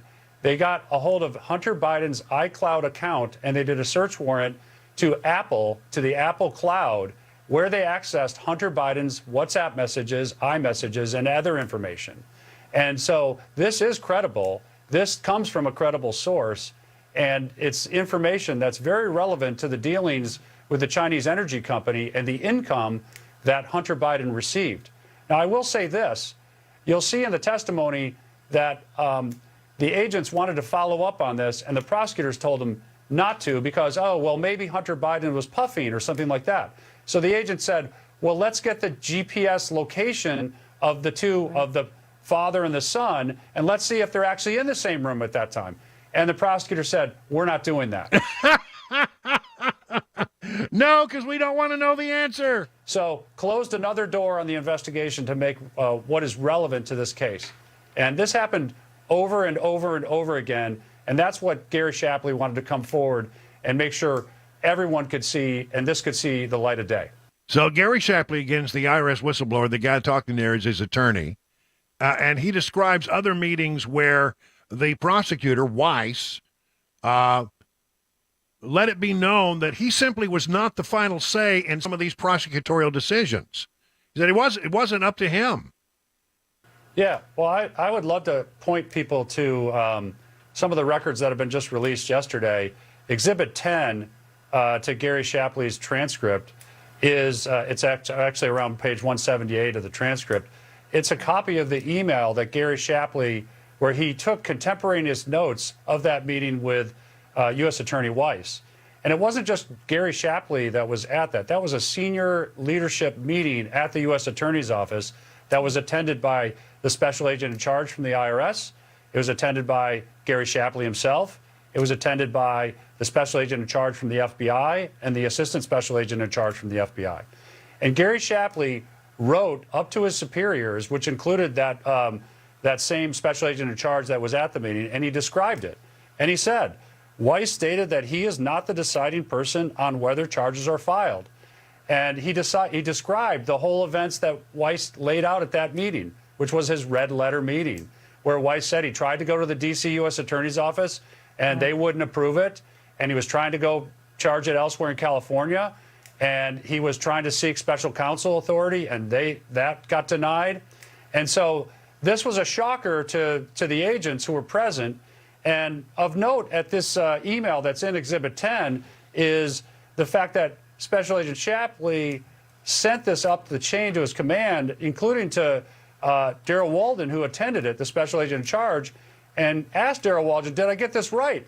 And Darrell Walden says, yes, you did. And so this, you know, if he had gotten it wrong, Darrell Walden would have said, no, I never heard that before. So there, he had gotten it wrong, Darrell Walden would have said, no, I never heard that before. So there is credibility, there's corroboration of what Special Agent Shapley is saying. So there you have it. The whistleblower from the IRS who has pointed everybody in the direction of this WhatsApp message, saying that he was in a meeting with the prosecutor Weiss, and Weiss kept saying, I don't get to make the final decisions. And he wrote that in contemporary notes, and then there were other people in the room who backed up, said, yeah, that's what I heard too. Couldn't believe it. Merrick Garland, the Attorney General of the United States, says, no, that's not true. He says Weiss has total control of the case. Mr. Weiss, who was appointed by President Trump as the U.S. Attorney in Delaware and assigned this matter during the previous administration, would be permitted to continue his investigation and to make a decision to prosecute any way in which he wanted to and in any district in which he wanted to. Mr. Weiss has since sent a letter to the House Judiciary Committee confirming that he had that authority. I don't know how it would be possible for anybody to block him from bringing a prosecution, given that he has this authority. Well, somebody's not telling the truth here. Somebody's not being straight. And one thing that I can say that I have a pretty good feeling about is that you have an FBI whistleblower with a 1023 document that has raised all kinds of eyebrows. You have two IRS, not one, but two IRS whistleblowers, including this guy who has come forward, this Shapley guy, and said, look, you need to look at some of the stuff we found. This is very incriminating evidence. And when we tried to follow up on it, we were told we could not. It would be very easy, incredibly easy to lock this down. Just go back and check out where that phone was, where the Joe Biden phone and the Hunter Biden phones were at the time that email, that text message, that WhatsApp text message was sent. If they're both sitting in the same room, in the same place, then somebody's got some serious explaining to do. This story is just getting better and better and better by the day. I'll have some more things to say about it right after we take a break. 5:20 now on Super Talk 99.7.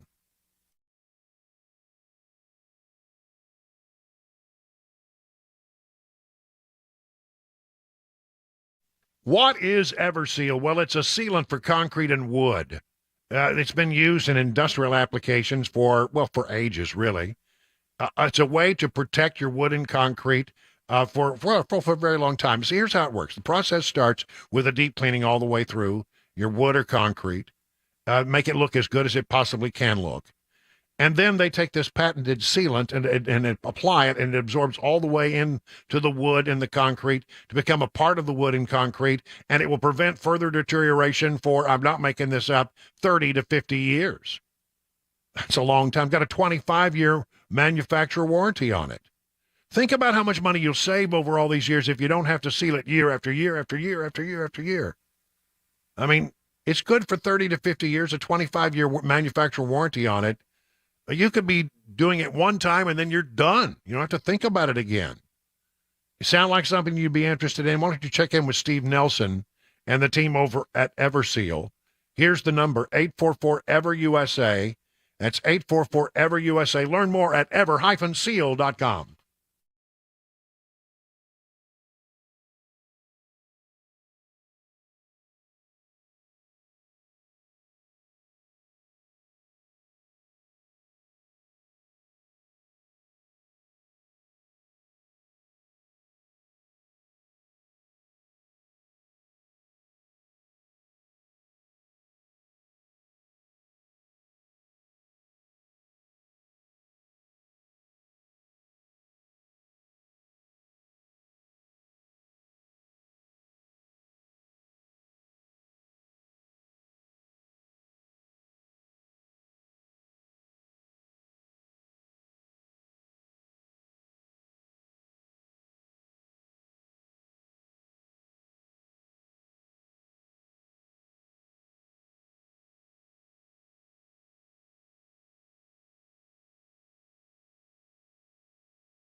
An almost unanimous decision made by the Supreme Court today. Migrant ships arriving in Europe and Nashville dogs in need of homes right now. I'll have details at 5:30. I'm Mac Morey right here on Super Talk 99.7 WTN.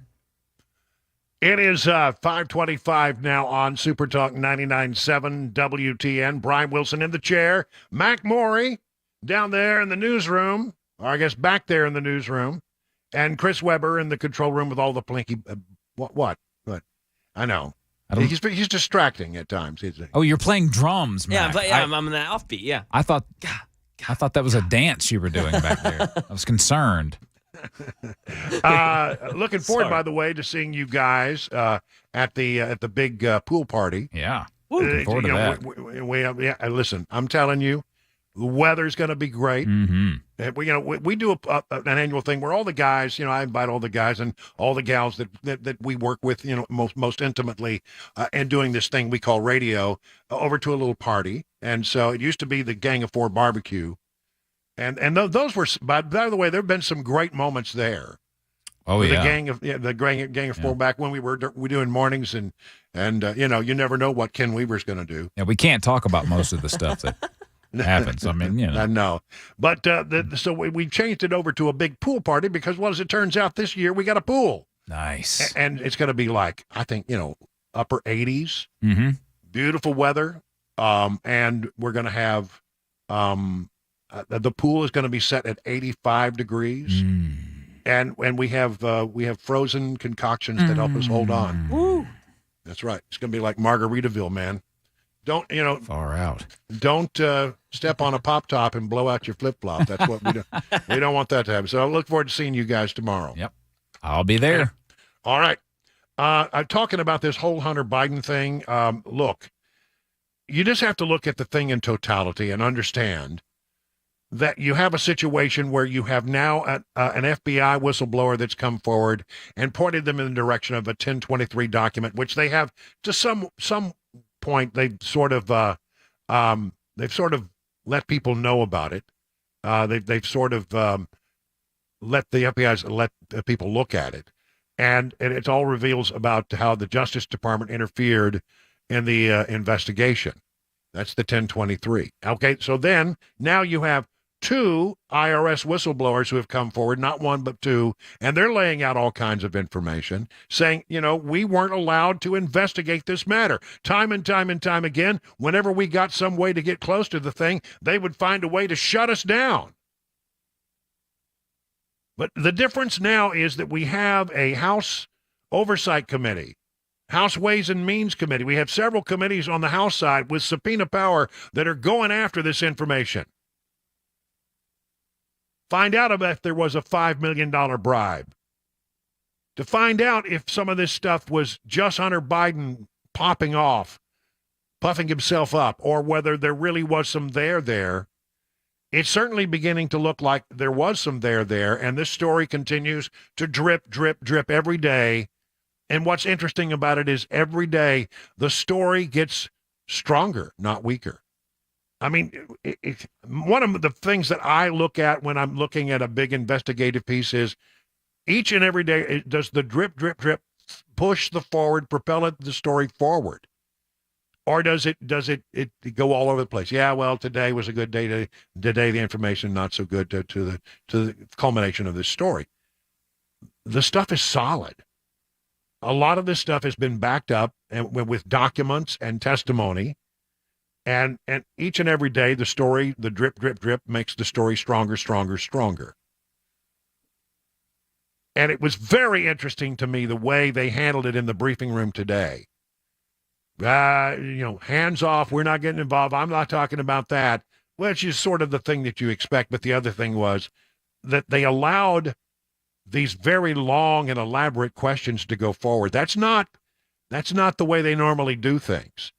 If they want to shut down a conversation, they can shut down a conversation. Yeah, we know, we read, okay, but let's talk about, what we're not going to get into that because it's not the thing you can always deny and not have anything to say. But the fact that you let that question linger in the press room for so long just caught my attention as something odd, as if the rats have realized this is getting bad and I need to look out for me.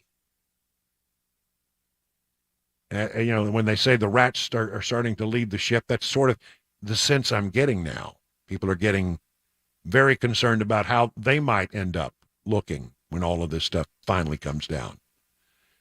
Love to be a fly on the wall in the West Wing these days. 5:30 now, Super Talk 99.7 WTN.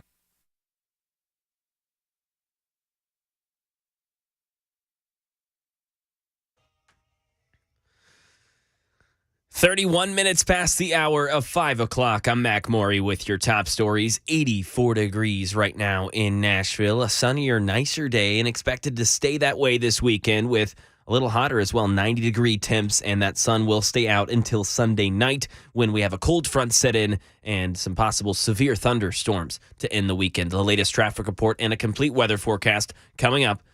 Starting in the nation's capital, a nearly unanimous decision by the U.S. Supreme Court this morning allows the Biden administration to limit immigration deportations to those who pose the greatest public safety risk or who are caught at the border. Not all 11 million people believed to be in the U.S. illegally. Justice Brett Kavanaugh, who wrote the opinion, said there's not enough money and manpower, so the Biden administration is limited. And sticking with some news concerning migrants, in less than 24 hours, 4 migrant boats have been rescued in the Atlantic Ocean near the Canary Islands last week. Just 100 of 700 people on board a migrant ship were saved when it sank off the coast of Greece. Marcus Moore has more on this increasing number of incidents that are recorded this year. Just last week, we were reporting on how a private super yacht was called in to help rescue more than 100 migrants who were on board a sinking fishing boat off the coast of Greece. This despite the fact that a Greek Coast Guard vessel had been following that boat for some time. We understand from estimates that there could have been more than 700 people on board that fishing boat, and many of them lost at sea. This crisis unfolding in Europe, and just to give you some perspective, in Italy, just in Italy, at about this same time last year, 8,000 people arrived there on migrant boats. This year, that number is at more than 30,000. And right now in the volunteer state, Fox 17 says that Metro Animal Care and Control will be waiving adoption fees this month through the end of next month, July. The shelter is dealing with an overload of animals right now, almost twice as many as they can comfortably keep. 89 of the 100 dogs at the shelter are available to find that forever home. That's the latest news. Traffic and weather on the way. I'm Mac Maury, WTN News.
Let's talk about King and Associates Insurance in Brentwood, 25 years in the business as an independent agent.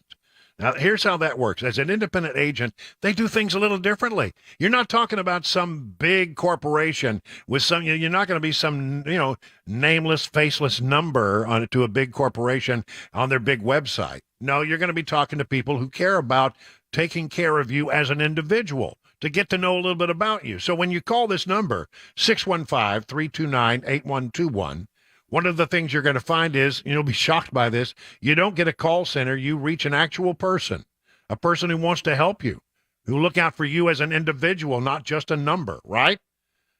So that's one thing. Then the other thing is, because they're independent, they can shop around and find the best deal for you.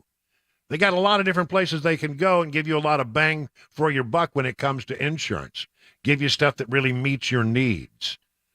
Multi-policy discounts, here's something to think about. You can save a ton of money, 20, 25, 30, 35%, huge savings.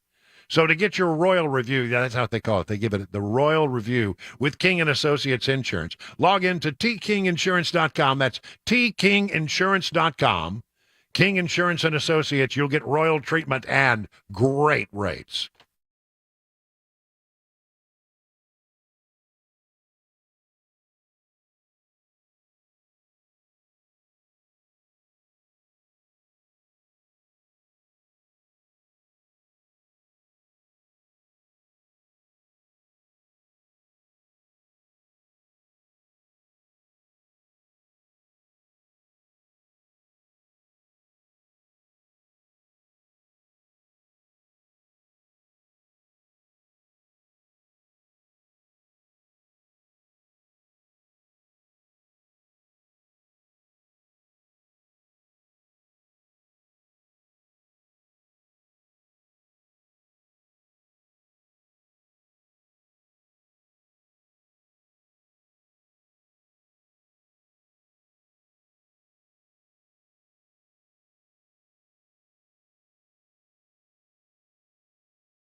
38 minutes now past the hour of 5 o'clock. And you know, this is a Friday. And at about this time, every Friday, a little segment that we like to do that we call Phone Your FARB Friday.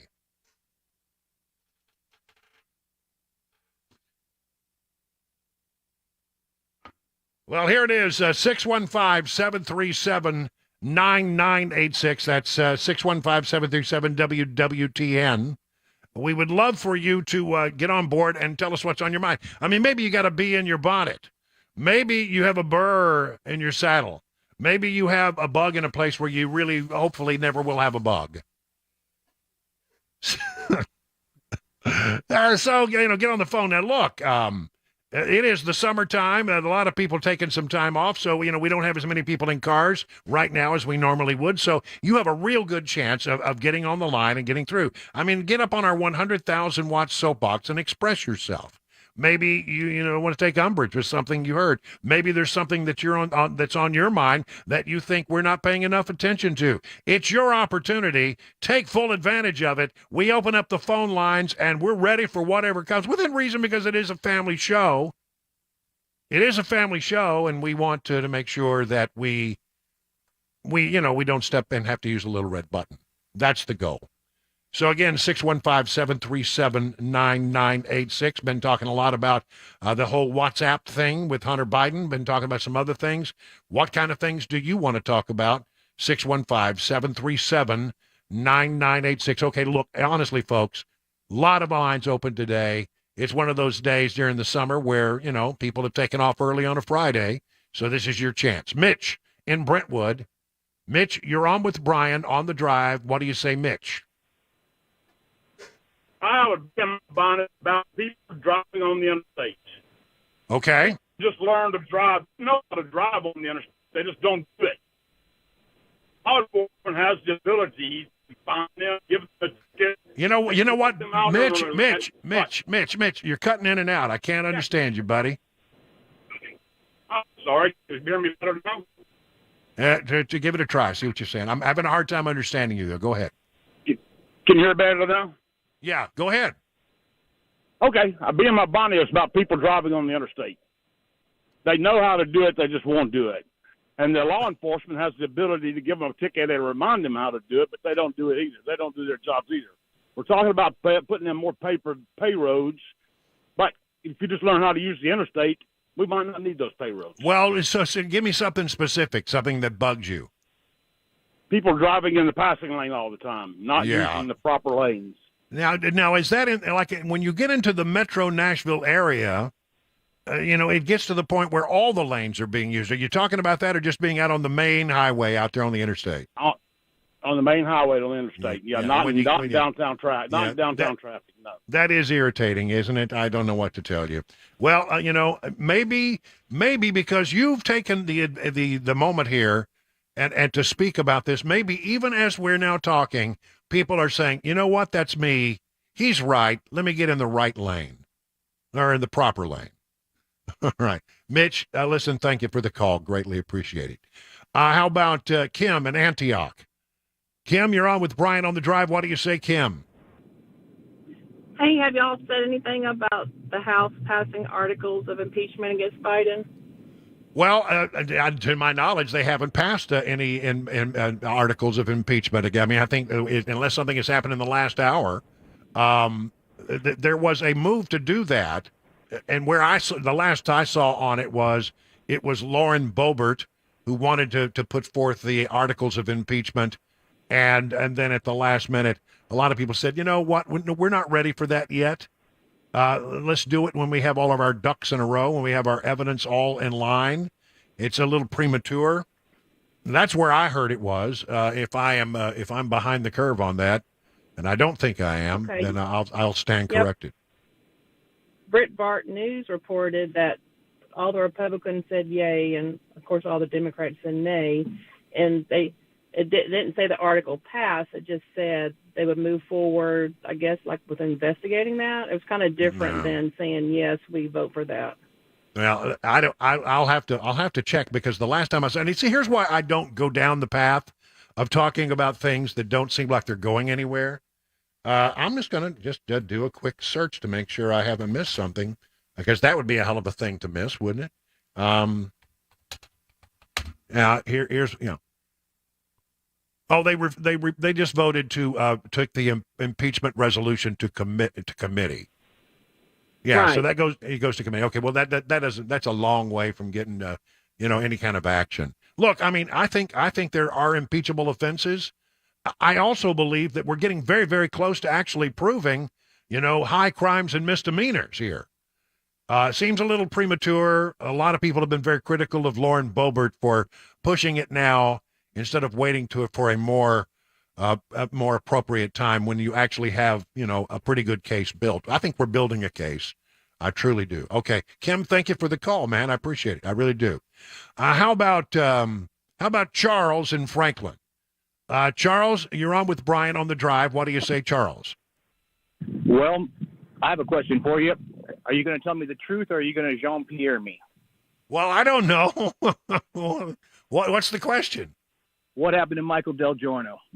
Oh, we're still talking about this. It's Friday. You asked. You said anything. Well, and fair enough. Look, I think we have said all that we can say about that. And people, I think, by and large, have decided to move on with it. But a few of us want to know more. And all I can tell you is what I've been authorized to say, which is Michael is no longer with the company. And I mean, how many months has that been now?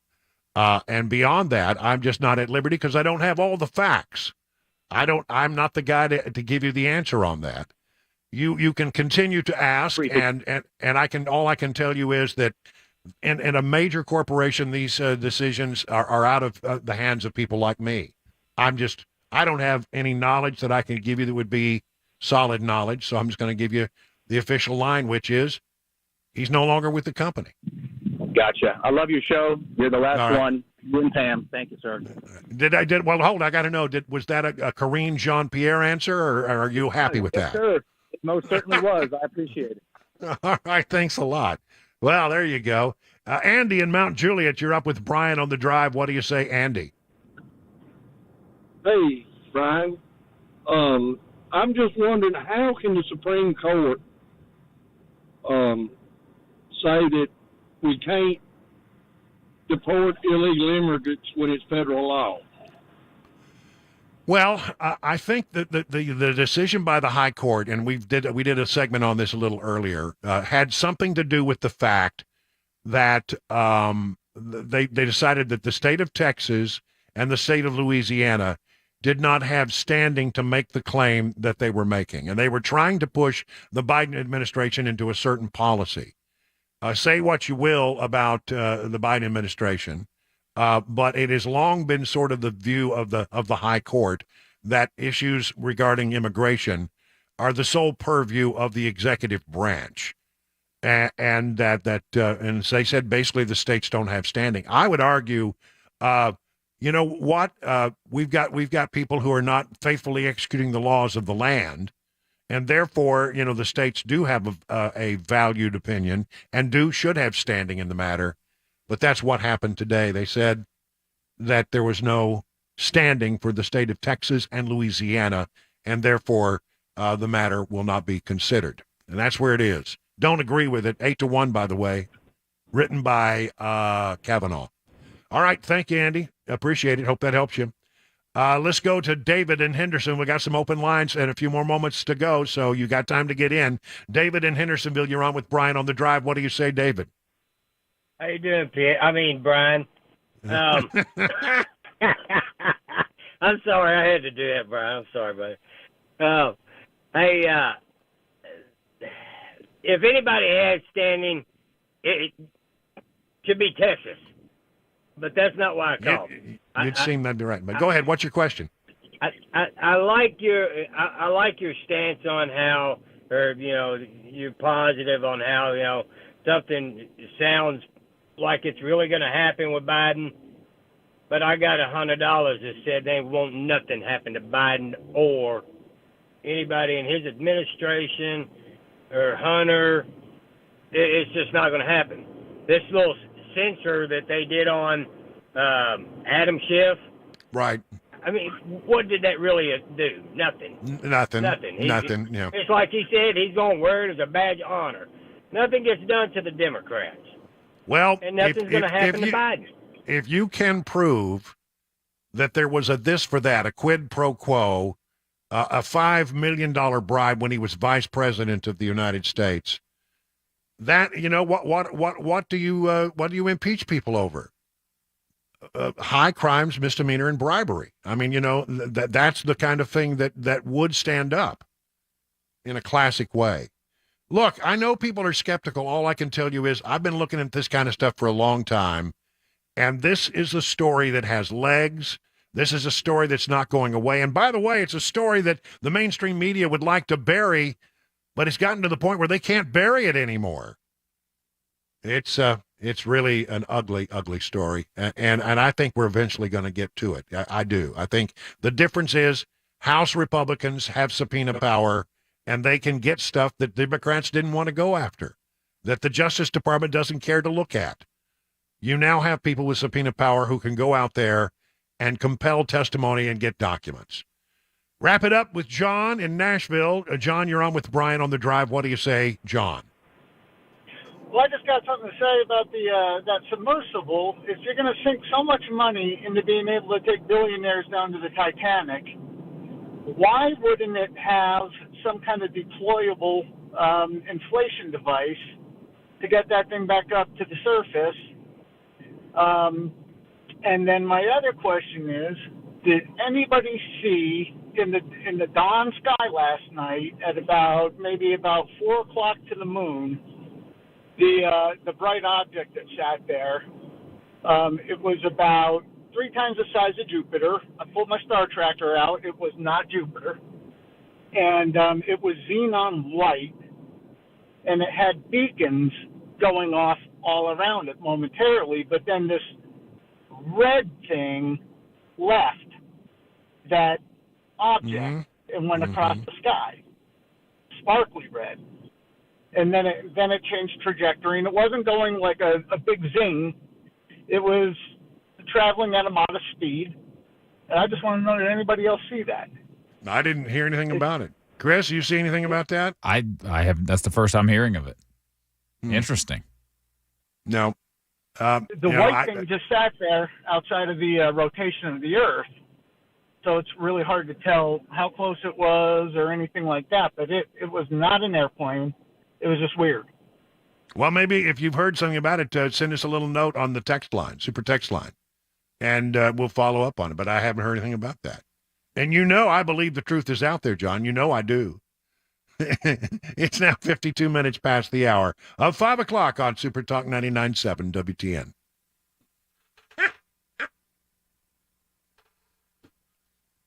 Oh. The Nashville Armory ranges 2 locations for your convenience. The Nashville Armory is at 4290 Kenilwood Drive in Nashville. 15,000 square feet, which combines retail, classrooms, and, of course, pistol and rifle-rated ranges, so you can learn to shoot, become proficient, and then stay that way. The second location, the Franklin Range at 390 South Winds Drive. There you'll find 10 state-of-the-art shooting ranges equipped with automated target control and custom shooting stalls that provide a virtually private shooting experience. And the folks who work there, really, honestly, you can't say enough about them. They pride themselves on hiring folks who have expertise to advise even the most experienced of shooters, but who also have the patience to guide those who are new to the two-way world. That's right, no attitude, no pressure. Gunsmithing back at the Nashville Range. If you're buying your first gun or adding to the collection, you'll find a wide selection of new and pre-owned firearms, suppressors, optics, apparel, shooting accessories. It's a place where you can go to buy what you need, where you can train to use that stuff, and then you can learn to be a really good shot. To learn more, just go to armoryranges.com. That's armoryranges.com. And please let them know that your friend and radio buddy, Brian Wilson, sent you. If you have a 401k at work, chances are you've seen something called a target date fund. Now, the idea behind a target date fund is if you're going to retire in a specific year, let's say 2030, All you do is put all your money in that fund and you don't even have to think about it. Set it and forget it is the idea. Now, one of the things that I warn people about regarding these types of funds is many times they're not nearly as diversified as you think. When we look at investing, when we look at diversification, we want to own really small companies, really large companies, really growth-oriented, really value-oriented companies, and diversify between these different market areas. Target date funds tend to focus more attention down here for a really basic reason. It sells better.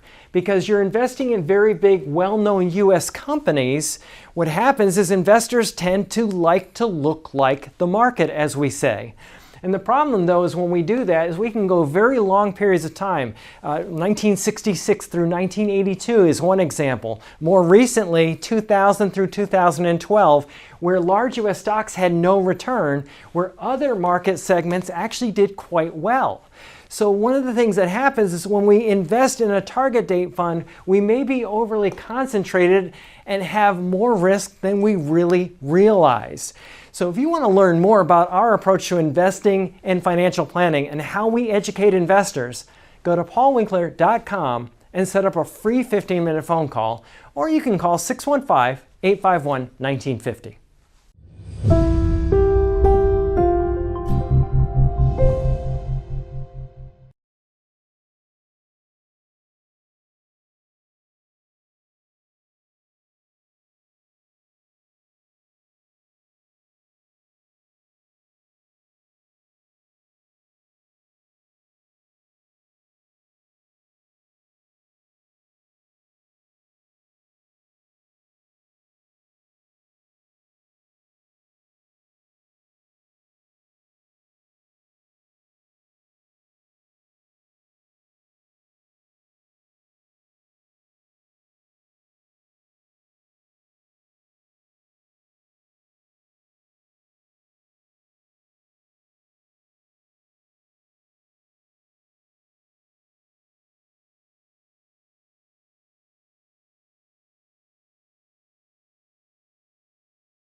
Let me tell you about the folks over at Stoltz Co. who can build you a great pole barn.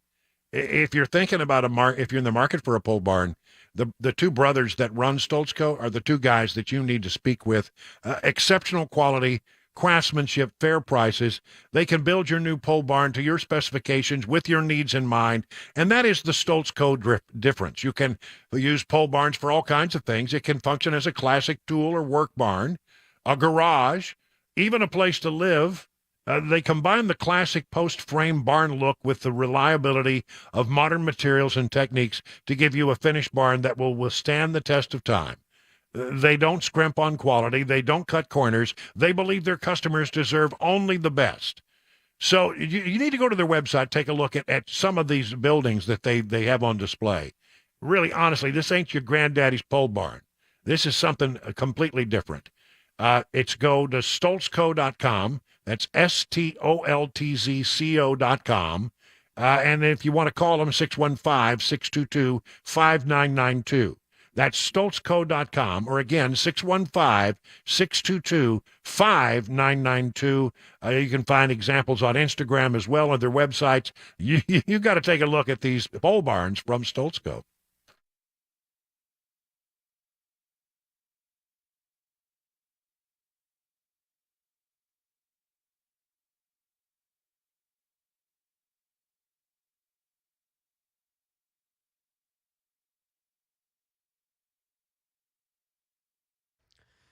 Six o'clock, I'm Mac Maury with your top stories. 84 degrees in Nashville. We're going to see 90-degree temperatures tomorrow and Sunday. And then Sunday night, cold front set to come in and thunderstorms expected. They could be severe. Latest traffic report plus the weather forecast coming up here. For the first time ever, the Justice Department is charging Chinese chemical companies for trafficking fentanyl ingredients into the United States. Lindsay Watts. Attorney General Merrick Garland announcing charges against executives from China-based chemical companies. They're accused of shipping more than 200 kilograms of fentanyl ingredients to the U.S. The DOJ says enough to make 25 million deadly doses of fentanyl. Here's Garland. We are targeting every step of the movement, manufacturing, and sale of fentanyl from start to finish. The DOJ is charging 4 chemical companies and 8 Chinese nationals. 2 of the defendants were expelled from Fiji earlier this month and arrested by the DEA. A Titan update. The U.S. Navy says they were able to detect what turned out to be the implosion of the OceanGate submersible on Sunday as it was diving to tour the Titanic wreckage. That information was never shared with the public until today. Dave Packer. The Navy says the sound surveillance system used originally to track Soviet submarines was able to pick up and triangulate the location of the implosion of the Titan submersible. But the capabilities of the system are secret. A defense official telling ABC News that the Coast Guard was informed, but did not consider the sound alone to be definitive proof that the Titan had exploded, which is why rescue efforts continued until debris was found. Meanwhile, the Transportation Safety Board of Canada is launching an investigation into the Titan submersible incident. Here in Tennessee, Channel 4 reports that 2 people have been arrested after being connected to driving motorcycles into a blocked-off area and crashing into a runner during a festival in Bedford County. The 30 and 31-year-old were arrested on Tuesday and Thursday and are set to appear in court next month after the dangerous incident. Over to the nation's capital, an immigration ruling from the U.S. Supreme Court. The Biden administration issued new guidelines when it comes to deportation, prioritizing removing non-citizens who are suspected terrorists or dangerous criminals and giving Border Patrol agents more discretion. The policy was put on hold after Texas and Louisiana sued, arguing the policy would increase the number of non-citizens in their states. A judge ruled in their favor. But now the Supreme Court has ruled 8-1 in favor of the Biden administration, with Justice Brett Kavanaugh delivering the court's opinion.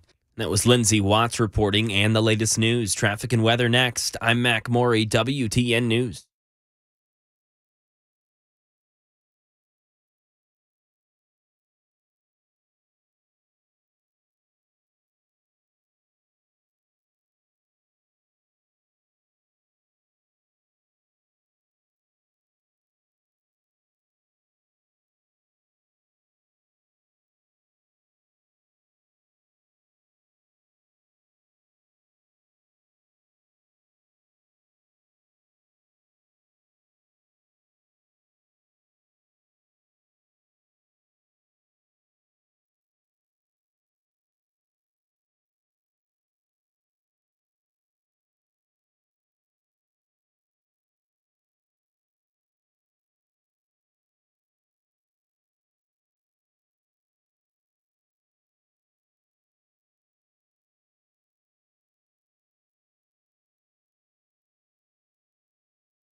Well, good afternoon, everybody. Good evening. It's 8 minutes now past the hour of 6 o'clock on Super Talk 99.7 on this Friday, the 23rd day of June. Hope that you are, getting ready to start a nice weekend. I mean, we got, as I understand it, we got a Saturday that just looks, it looks like it's really going to be quite nice. Going to be very lovely. Mm-hmm. And we got a Sunday that may not be as nice. I mean, they're talking apparently how we are sort of in that, as it stands now, sort of in the bubble, the bad weather bubble. Yeah. Well, and I think hopefully we'll get at least the majority of a decent Sunday, and then it'll be like a late afternoon, evening sort of possibility for some bad Looking weather. forward to it. And, of course, tomorrow is the very, we call it Super Talk 99.7 gathering over at my pool. We need to come up with a better name. We got to come up with a better name for it.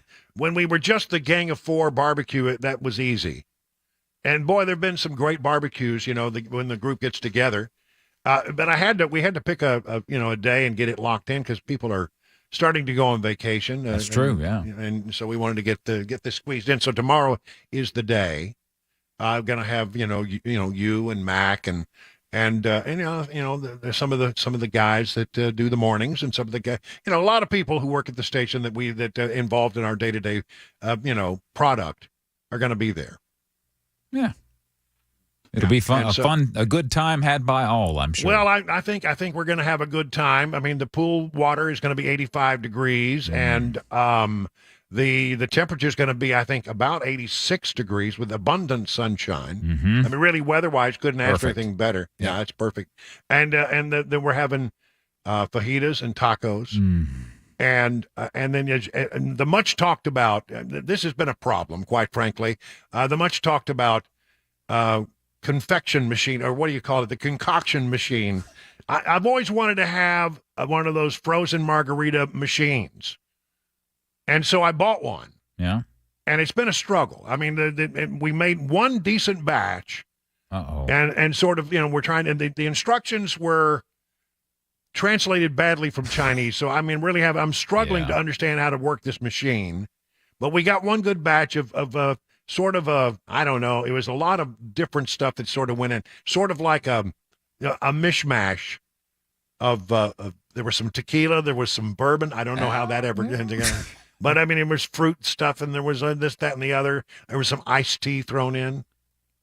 Wow, that sounds pretty good, actually. It was a cross between a margarita and a bourbon slush. That's what it was. But that was just an experiment. It was just the test batch, right? Cabana wife wasn't much impressed with my concoction, I don't think. Oh, all right. But then we determined, so there's two drums. You got one drum that we were going to, has worked. Yeah. The second drum on the right side doesn't work. Doesn't work at all. Came from the factory defective. Oh. So now what do you do in a situation like that? I mean, I need to be shipping it back, but I also want to have, the use of the one drum. That's right, yeah. So I don't know. So when I get off the air today, I'm going to go over and start the batch of margaritas. Yeah. Crank it up. Nice and frosty. Get them all frozen up in time for when everybody shows up tomorrow. So we'll look forward to seeing you, Chris, and some of the gang. And there will be pictures, and there will be stories to tell. Well, maybe a few, but not all of them. Some stories we will never tell. That's right. Yeah. Ken Weaver at a pool, Yeah, I know. Now, let me ask you a question. Where are you on pool volleyball? Yeah, I'm for it. Are you for it? Yeah, I could go for a game of pool volleyball. Cabana wife bought a pool volleyball net and the whole 9 yards. Nice. Yeah, I think that'll be fun. You think so? Yeah. You think people will Spike play? it right in Mandis's. Yeah, man, bounce it right off his little bald head. Oh, well, it'd be fun. We'll see you tomorrow, and we'll talk. We'll have stories to tell on Monday, maybe a few. This story continues to be a story that I don't know when we're going to get an answer to this. I've never seen a case that got this complex this quick.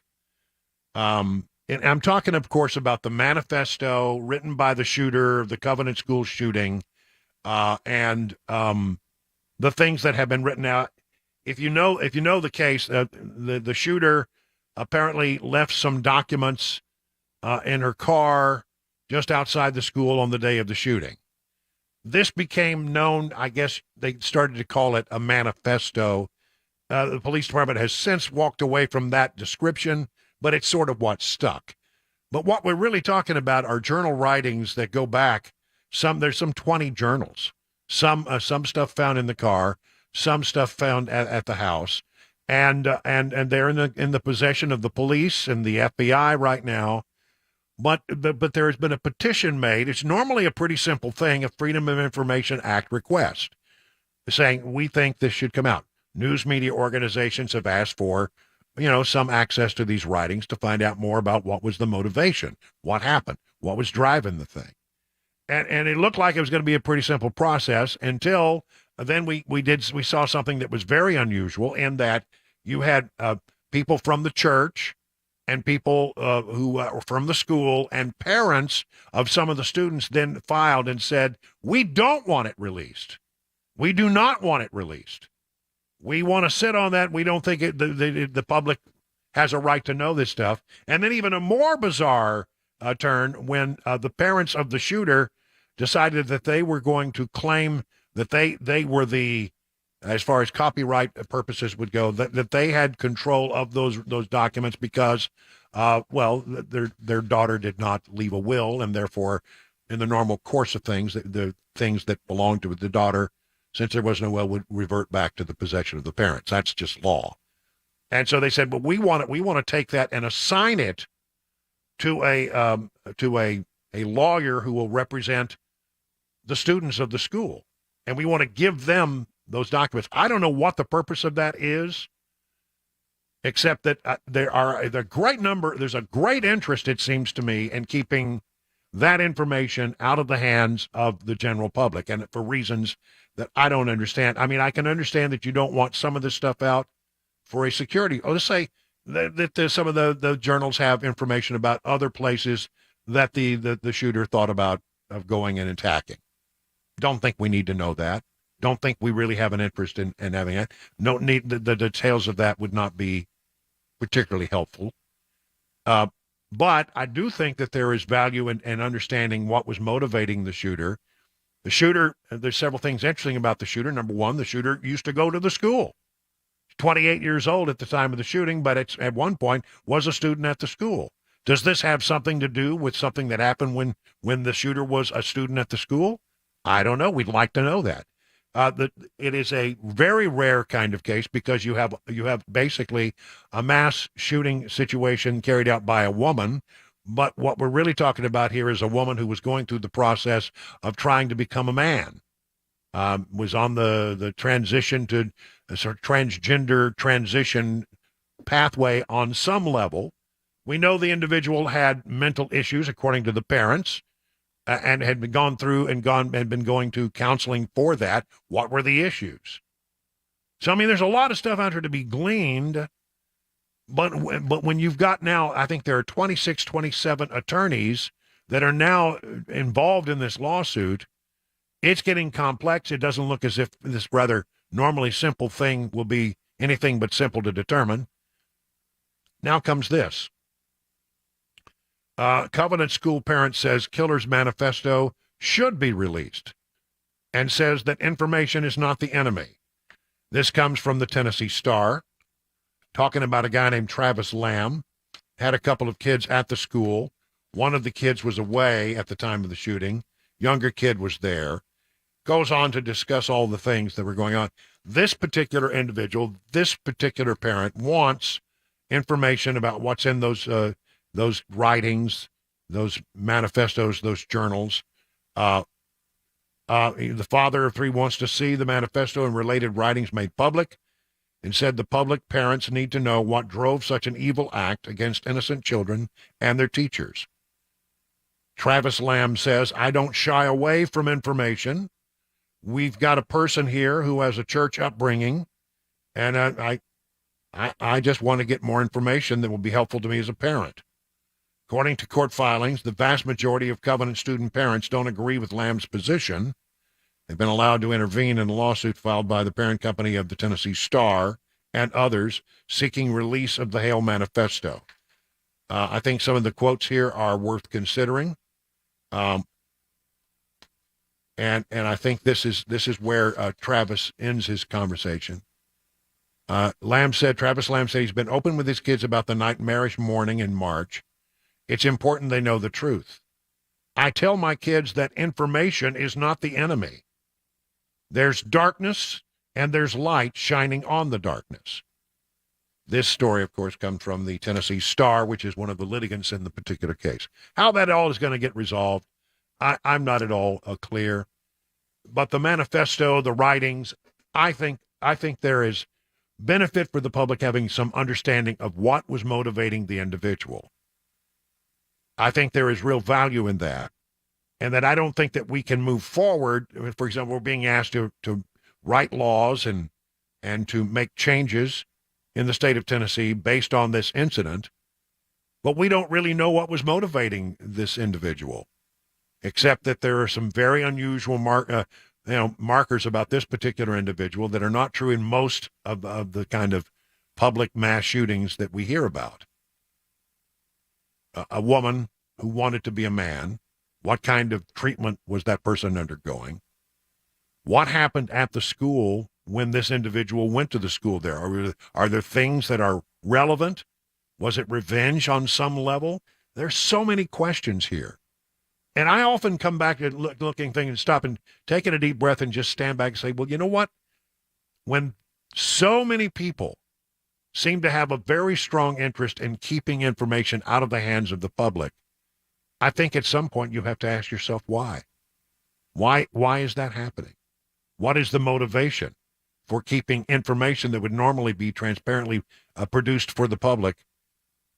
Why is there such a very strong and powerful interest in keeping that out of the public purview? 20 minutes now past the hour of 6 o'clock on Super Talk.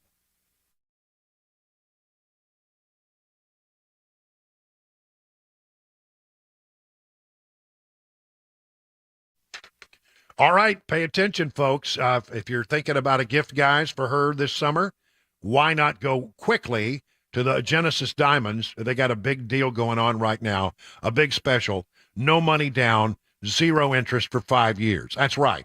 Don't miss this killer offer from Genesis Diamonds, 5 years, 0 interest financing. Not just on engagement rings, earrings, bracelets, bands, colored gemstone jewelry, pre-owned Rolex watches. Buy now, pay nothing down. Spread your payments over 5 years with 0% interest. That $5,000 gift comes out to just $85 a month. That luxury pre-owned Rolex Submariner, Datejust, or Explorer starts at only $150 a month. This is an insane offer from the jeweler that's always finding ways to bring you more value. All GIA certified diamonds are included in this offer: the rounds, the princess cuts, ovals, pear shapes, cushion cuts, emerald cuts. Whether you get a $5,000 diamond or a $50,000 diamond, you can spread your payments over 5 years, 0 interest. Lab-grown diamonds also a part of this deal.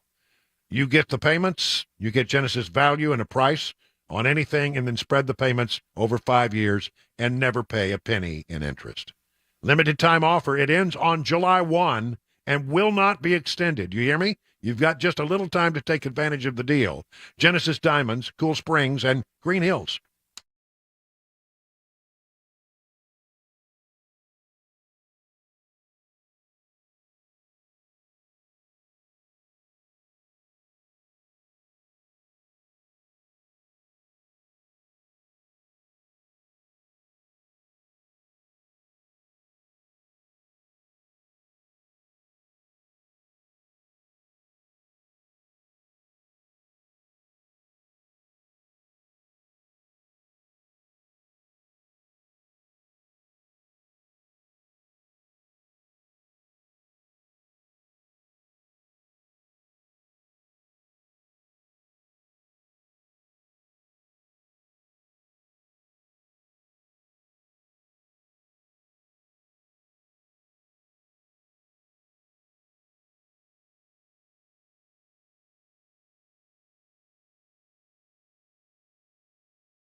It is 25 minutes now past the hour of 6 o'clock. Just a few more minutes before we hand it off to Mark Levin and begin our weekend. I hope you're doing well on this Friday. A lot of people, I think, are this is like a getaway week. Friday, this is a getaway Friday. A lot of people are taking off early. When you have kids in school, this is like prime vacation time, right? Oh yeah, I mean, it seems like the summers get shorter and shorter, so you got to take advantage. That's right, and so I think a lot of people are on vacation, and but we appreciate those of you who are still listening. And we heard you, Mac Maury, just a moment ago, talk about the Navy. Apparently, dating back to the days when we were monitoring Soviet subs. We started to watch them very closely, and we initiated a system with listening devices in the ocean, quite sophisticated, and in fact, perhaps one of our more sensitive secret systems that we have in place. I mean, they don't talk about satellites that take pictures. They don't like to talk about the buoys that listen for submarine activity in the oceans. But it's out there, and it's sophisticated, and apparently it heard these buoys were picked up by the Navy, heard what they thought was the Titan explosion at about the time that the thing lost a communication with its mothership. I mean, apparently they began listening, and they heard a noise consistent with what would be an implosion in the ocean, made a big loud bang. By the way, but they didn't report this to the general public. Who they reported it to at the Coast Guard, if they did at all, unclear. And I hate to be this way. I hate to be such a cynic, and such a I guess believe that we gotten to the point now where you can't believe anything that the government does at face value.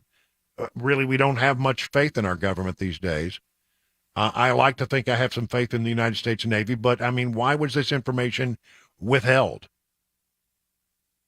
I hope I'm wrong. I hope I'm wrong about this, but you could argue this. The news cycle for the White House was not particularly good. There were stories about the 1023, Hunter Biden, all kinds of stuff coming out. The whistleblowers were coming out. And I think that somebody at the White House may have made the decision, okay, so we know there's an implosion and likely there are no survivors. Let's just keep that to ourselves, because everybody's focused on the submarines. I mean, you look at the cable news channels, it was wall to wall about the submersible. All about the submersible. Are they alive? How much air do they have? An hour-by-hour accounting that went for 96 hours. I think from the White House's standpoint, it was better for people to focus on that than it was to focus on some of the other things that they might be focusing on right now with regard to Hunter Biden.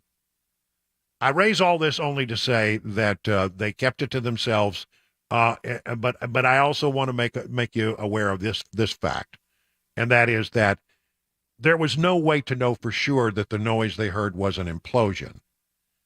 I guess my point here is not that should they have kept looking? Absolutely. Should they have called off the search? No, not at all. They should have continued to do what they were doing. But I believe that the coverage would have been different if it had been known that the Navy had heard an implosion, a big loud noise, and it didn't look good, but they're going to continue to search until all hope was gone. I don't think people would have been focused on the story to the degree that they were. And I don't think that the cable news companies would have gone breathlessly hour by hour by hour by hour, counting down how many hours of air they had left in the submersible. So I think there may have been what we call news management at play here to some degree. They decided to not report that information in a way that the public could know in some way what had happened and what they thought. There are many people who are now saying from the very beginning it did not look good, and we should have just been more honest with people about that. 6:30 on Super Talk 99.7.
Busy Bee, when you need heat or cold AC, 775-7833. You know the old jingle, right? You remember that number, 775-7833, because if you wake up someday or you come home from work and you find out the air conditioner is not working, not blowing the cool, cold air that you want, well, you give them a call at that number and they will buzz over to your hive and get things going. You may find, listen, honestly, I want to be honest with you, and after about 20 years or so, these air conditioning systems, these HVA systems sometimes have to be replaced, and you're not going to find a better value than the folks over at Busy Bee when it comes to replacing HVAC or plumbing systems. You might want to become a member of the Beehive Club. Starts for as little as $99. You get 3 thorough maintenance services on your systems, one aimed at heating, one aimed at cooling, one aimed at plumbing. No overtime charges 24/7, 10% off all repairs. Busy Bee Plumbing, Heating, and Cooling, your official Rude Pro partner, 775-7833, online at busybeehvac.com.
"38 minutes past the hour at 6 o'clock. Brian Wilson in the chair for a few more minutes, and then we hand it over and give it to Mark Levin, a great one who will carry on.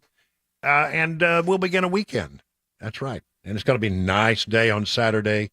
You may need to be weather aware on Sunday because they're talking about maybe, which might be one of those situations where we're sort of in the bullseye.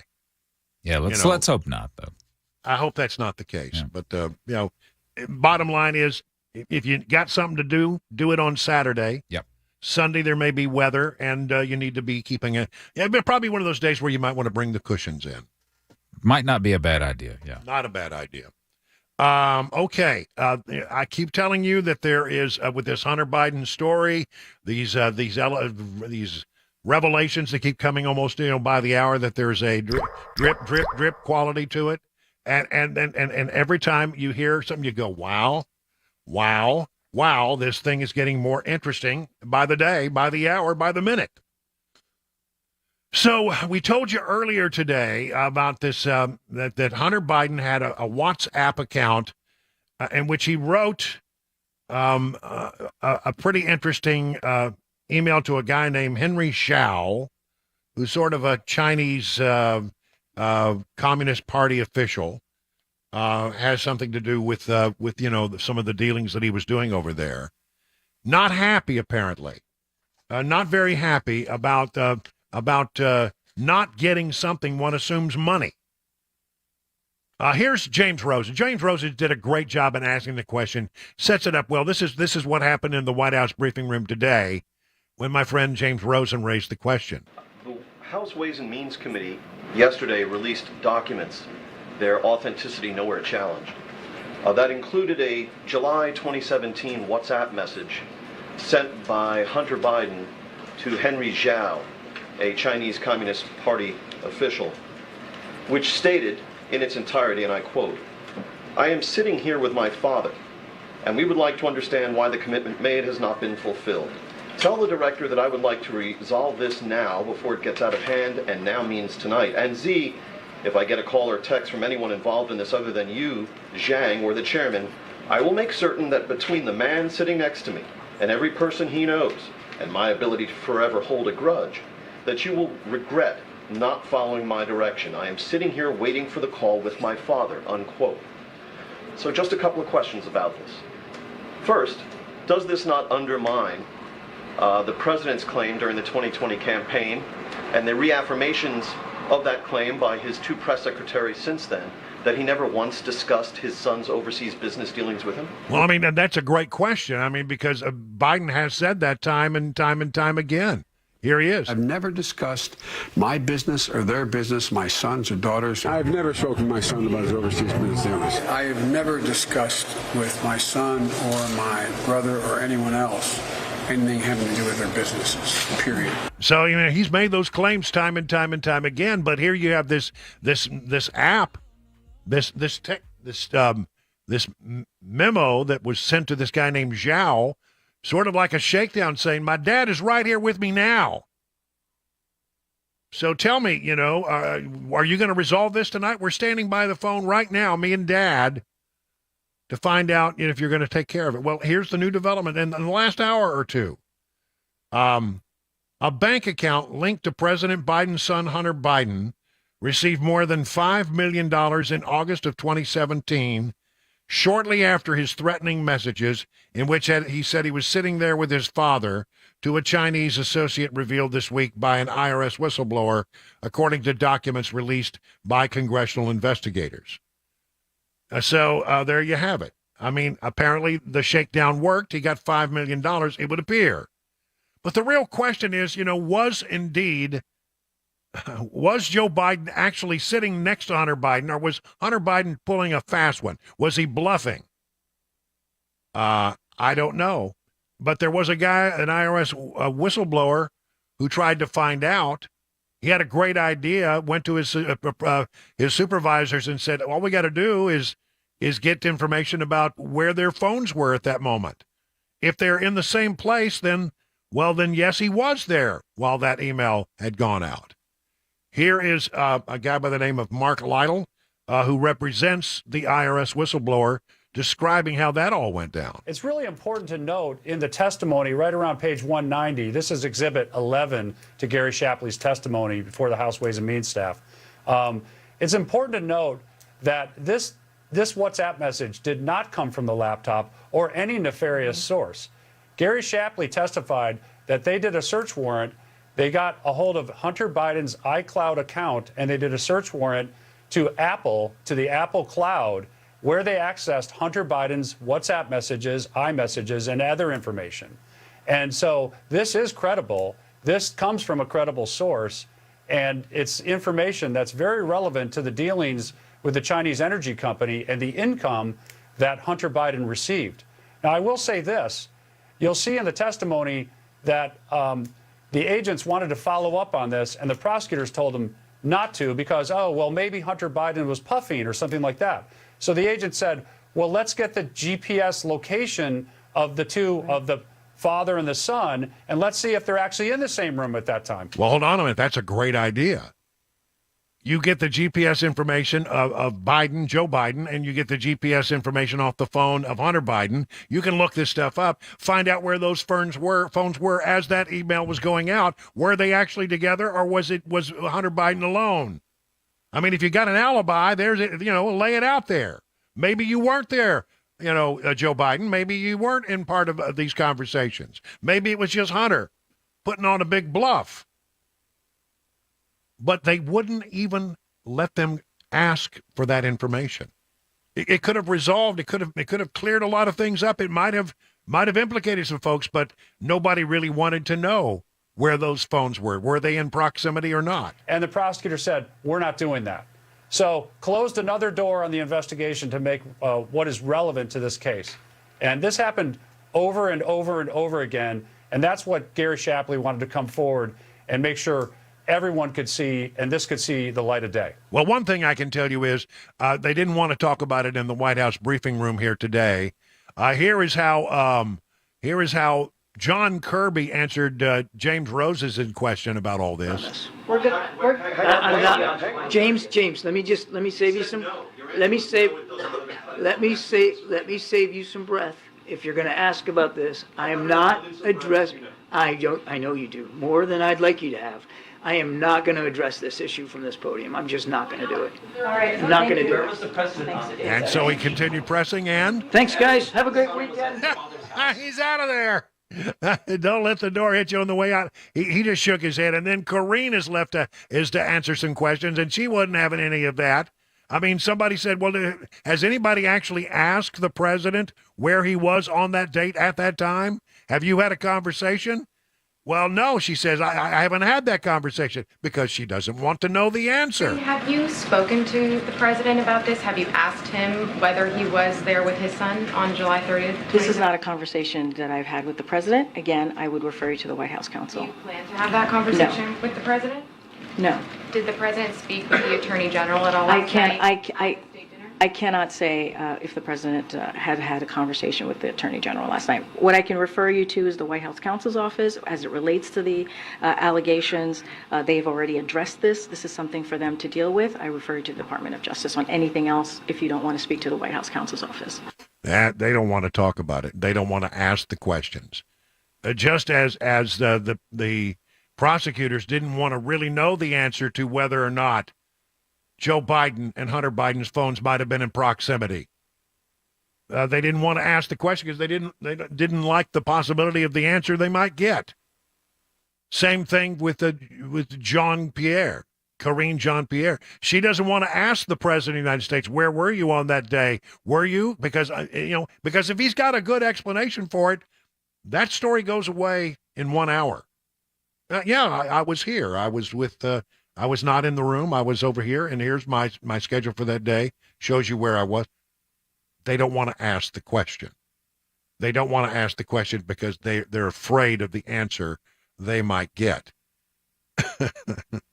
So you got Joe Biden on one hand saying that, I didn't know nothing about what Hunter Biden was doing or what Jim Biden was doing. I didn't have no knowledge of that. Business or their business, my sons or daughters. I've never spoken to my son about his overseas business dealings. I have never discussed with my son or my brother or anyone else anything having to do with their businesses, period. Yeah, so, he says that all the time. There are some ways we can get to this. There are some ways we can get some answers. I'm telling you, watch this story. I wouldn't be surprised if we see 2 or 3 more revelations by the time we get to Monday about this. And each time there's a revelation, the story is not made weaker, it is made stronger, which tells me there's some there. There's something going on here. Will they be able to get to it? Remember, I know you shake your head and you say, we've been promised this before, but what you haven't had before is something that you have now. Republicans in the House with subpoena power, able to ask the tough questions. You've got not 1, not 2, not 3, probably half a dozen, but at least 3 whistleblowers are now coming forward to talk about what was going on behind the scenes and how they tried to bring this case to prosecutors and to make a case, and the prosecutors didn't want to hear what they had found, did not want to make a case, seemed to be doing everything they could to walk away from the case. I'm telling you, this has all the smell of a really big scandal about to break. So watch very closely. You can't miss a day of this particular story. It is now 49 minutes past the hour of 6 o'clock on Super Talk 99.7 WTN.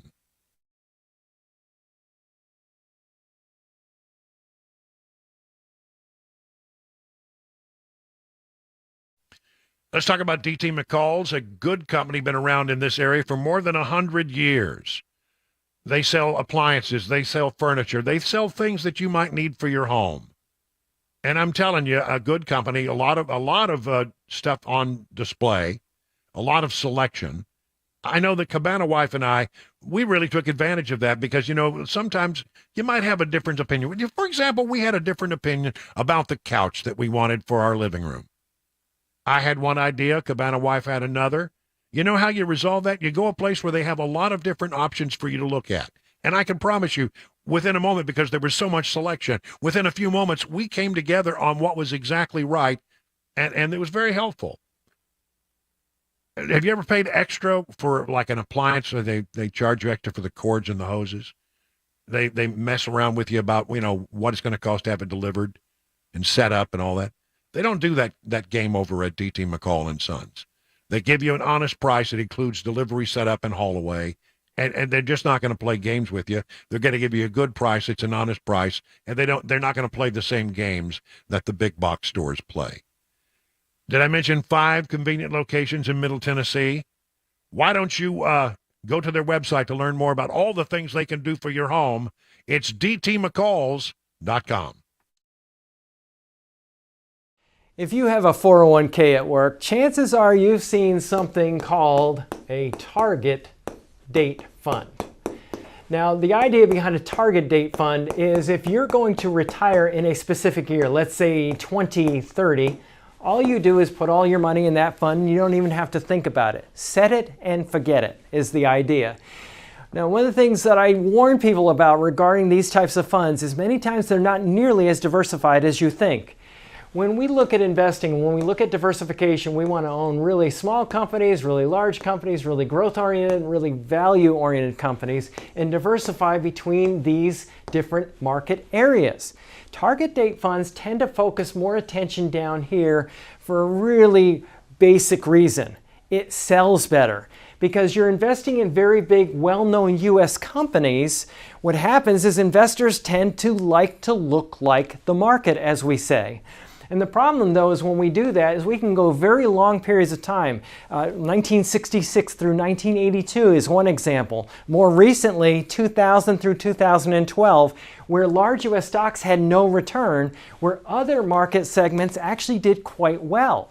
So one of the things that happens is when we invest in a target date fund, we may be overly concentrated and have more risk than we really realize.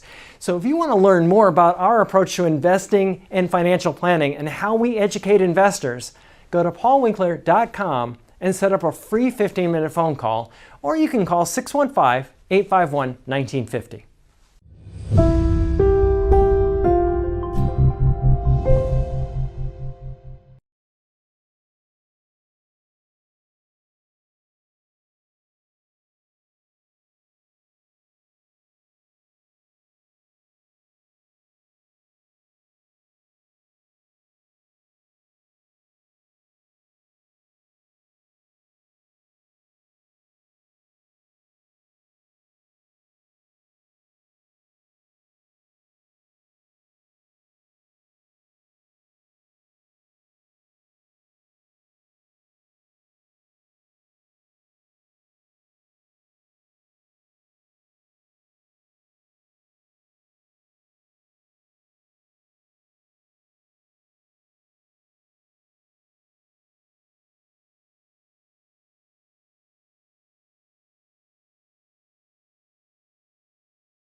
Well, thank you so much for being a part of what we do every day here on Super Talk 99.7. We appreciate you being, finding favor with what we do and listening and asking the good questions. And there are all kinds of ways to interact with us. You know how to reach us.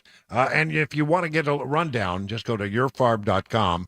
Give you the background of all the stories that we cover here. You'll find where we get them and links to them so you can read a little bit more information. I'll be back here on Monday at 3 o'clock. Have a very good weekend. Enjoy Saturday. Stay weather aware on Sunday. In the meantime, let me tell you about the folks over at Assisted Family Care. One of the hardest things that happens as we grow older is that our parents and our loved ones who are older than us are getting even older. And that means they may reach a place where they need help around the house. They can't do the things that were once so simple. And that's where Assisted Family Care comes in. They can connect you with a responsible, compatible helper to help your loved ones with their daily needs. And if your loved one is a veteran or a spouse or a widow of a veteran, they could well qualify for a little-known benefit that will help cover those kinds of expenses. Assisted Family Care has years of experience in helping those in Middle Tennessee who qualify to get access to the benefits.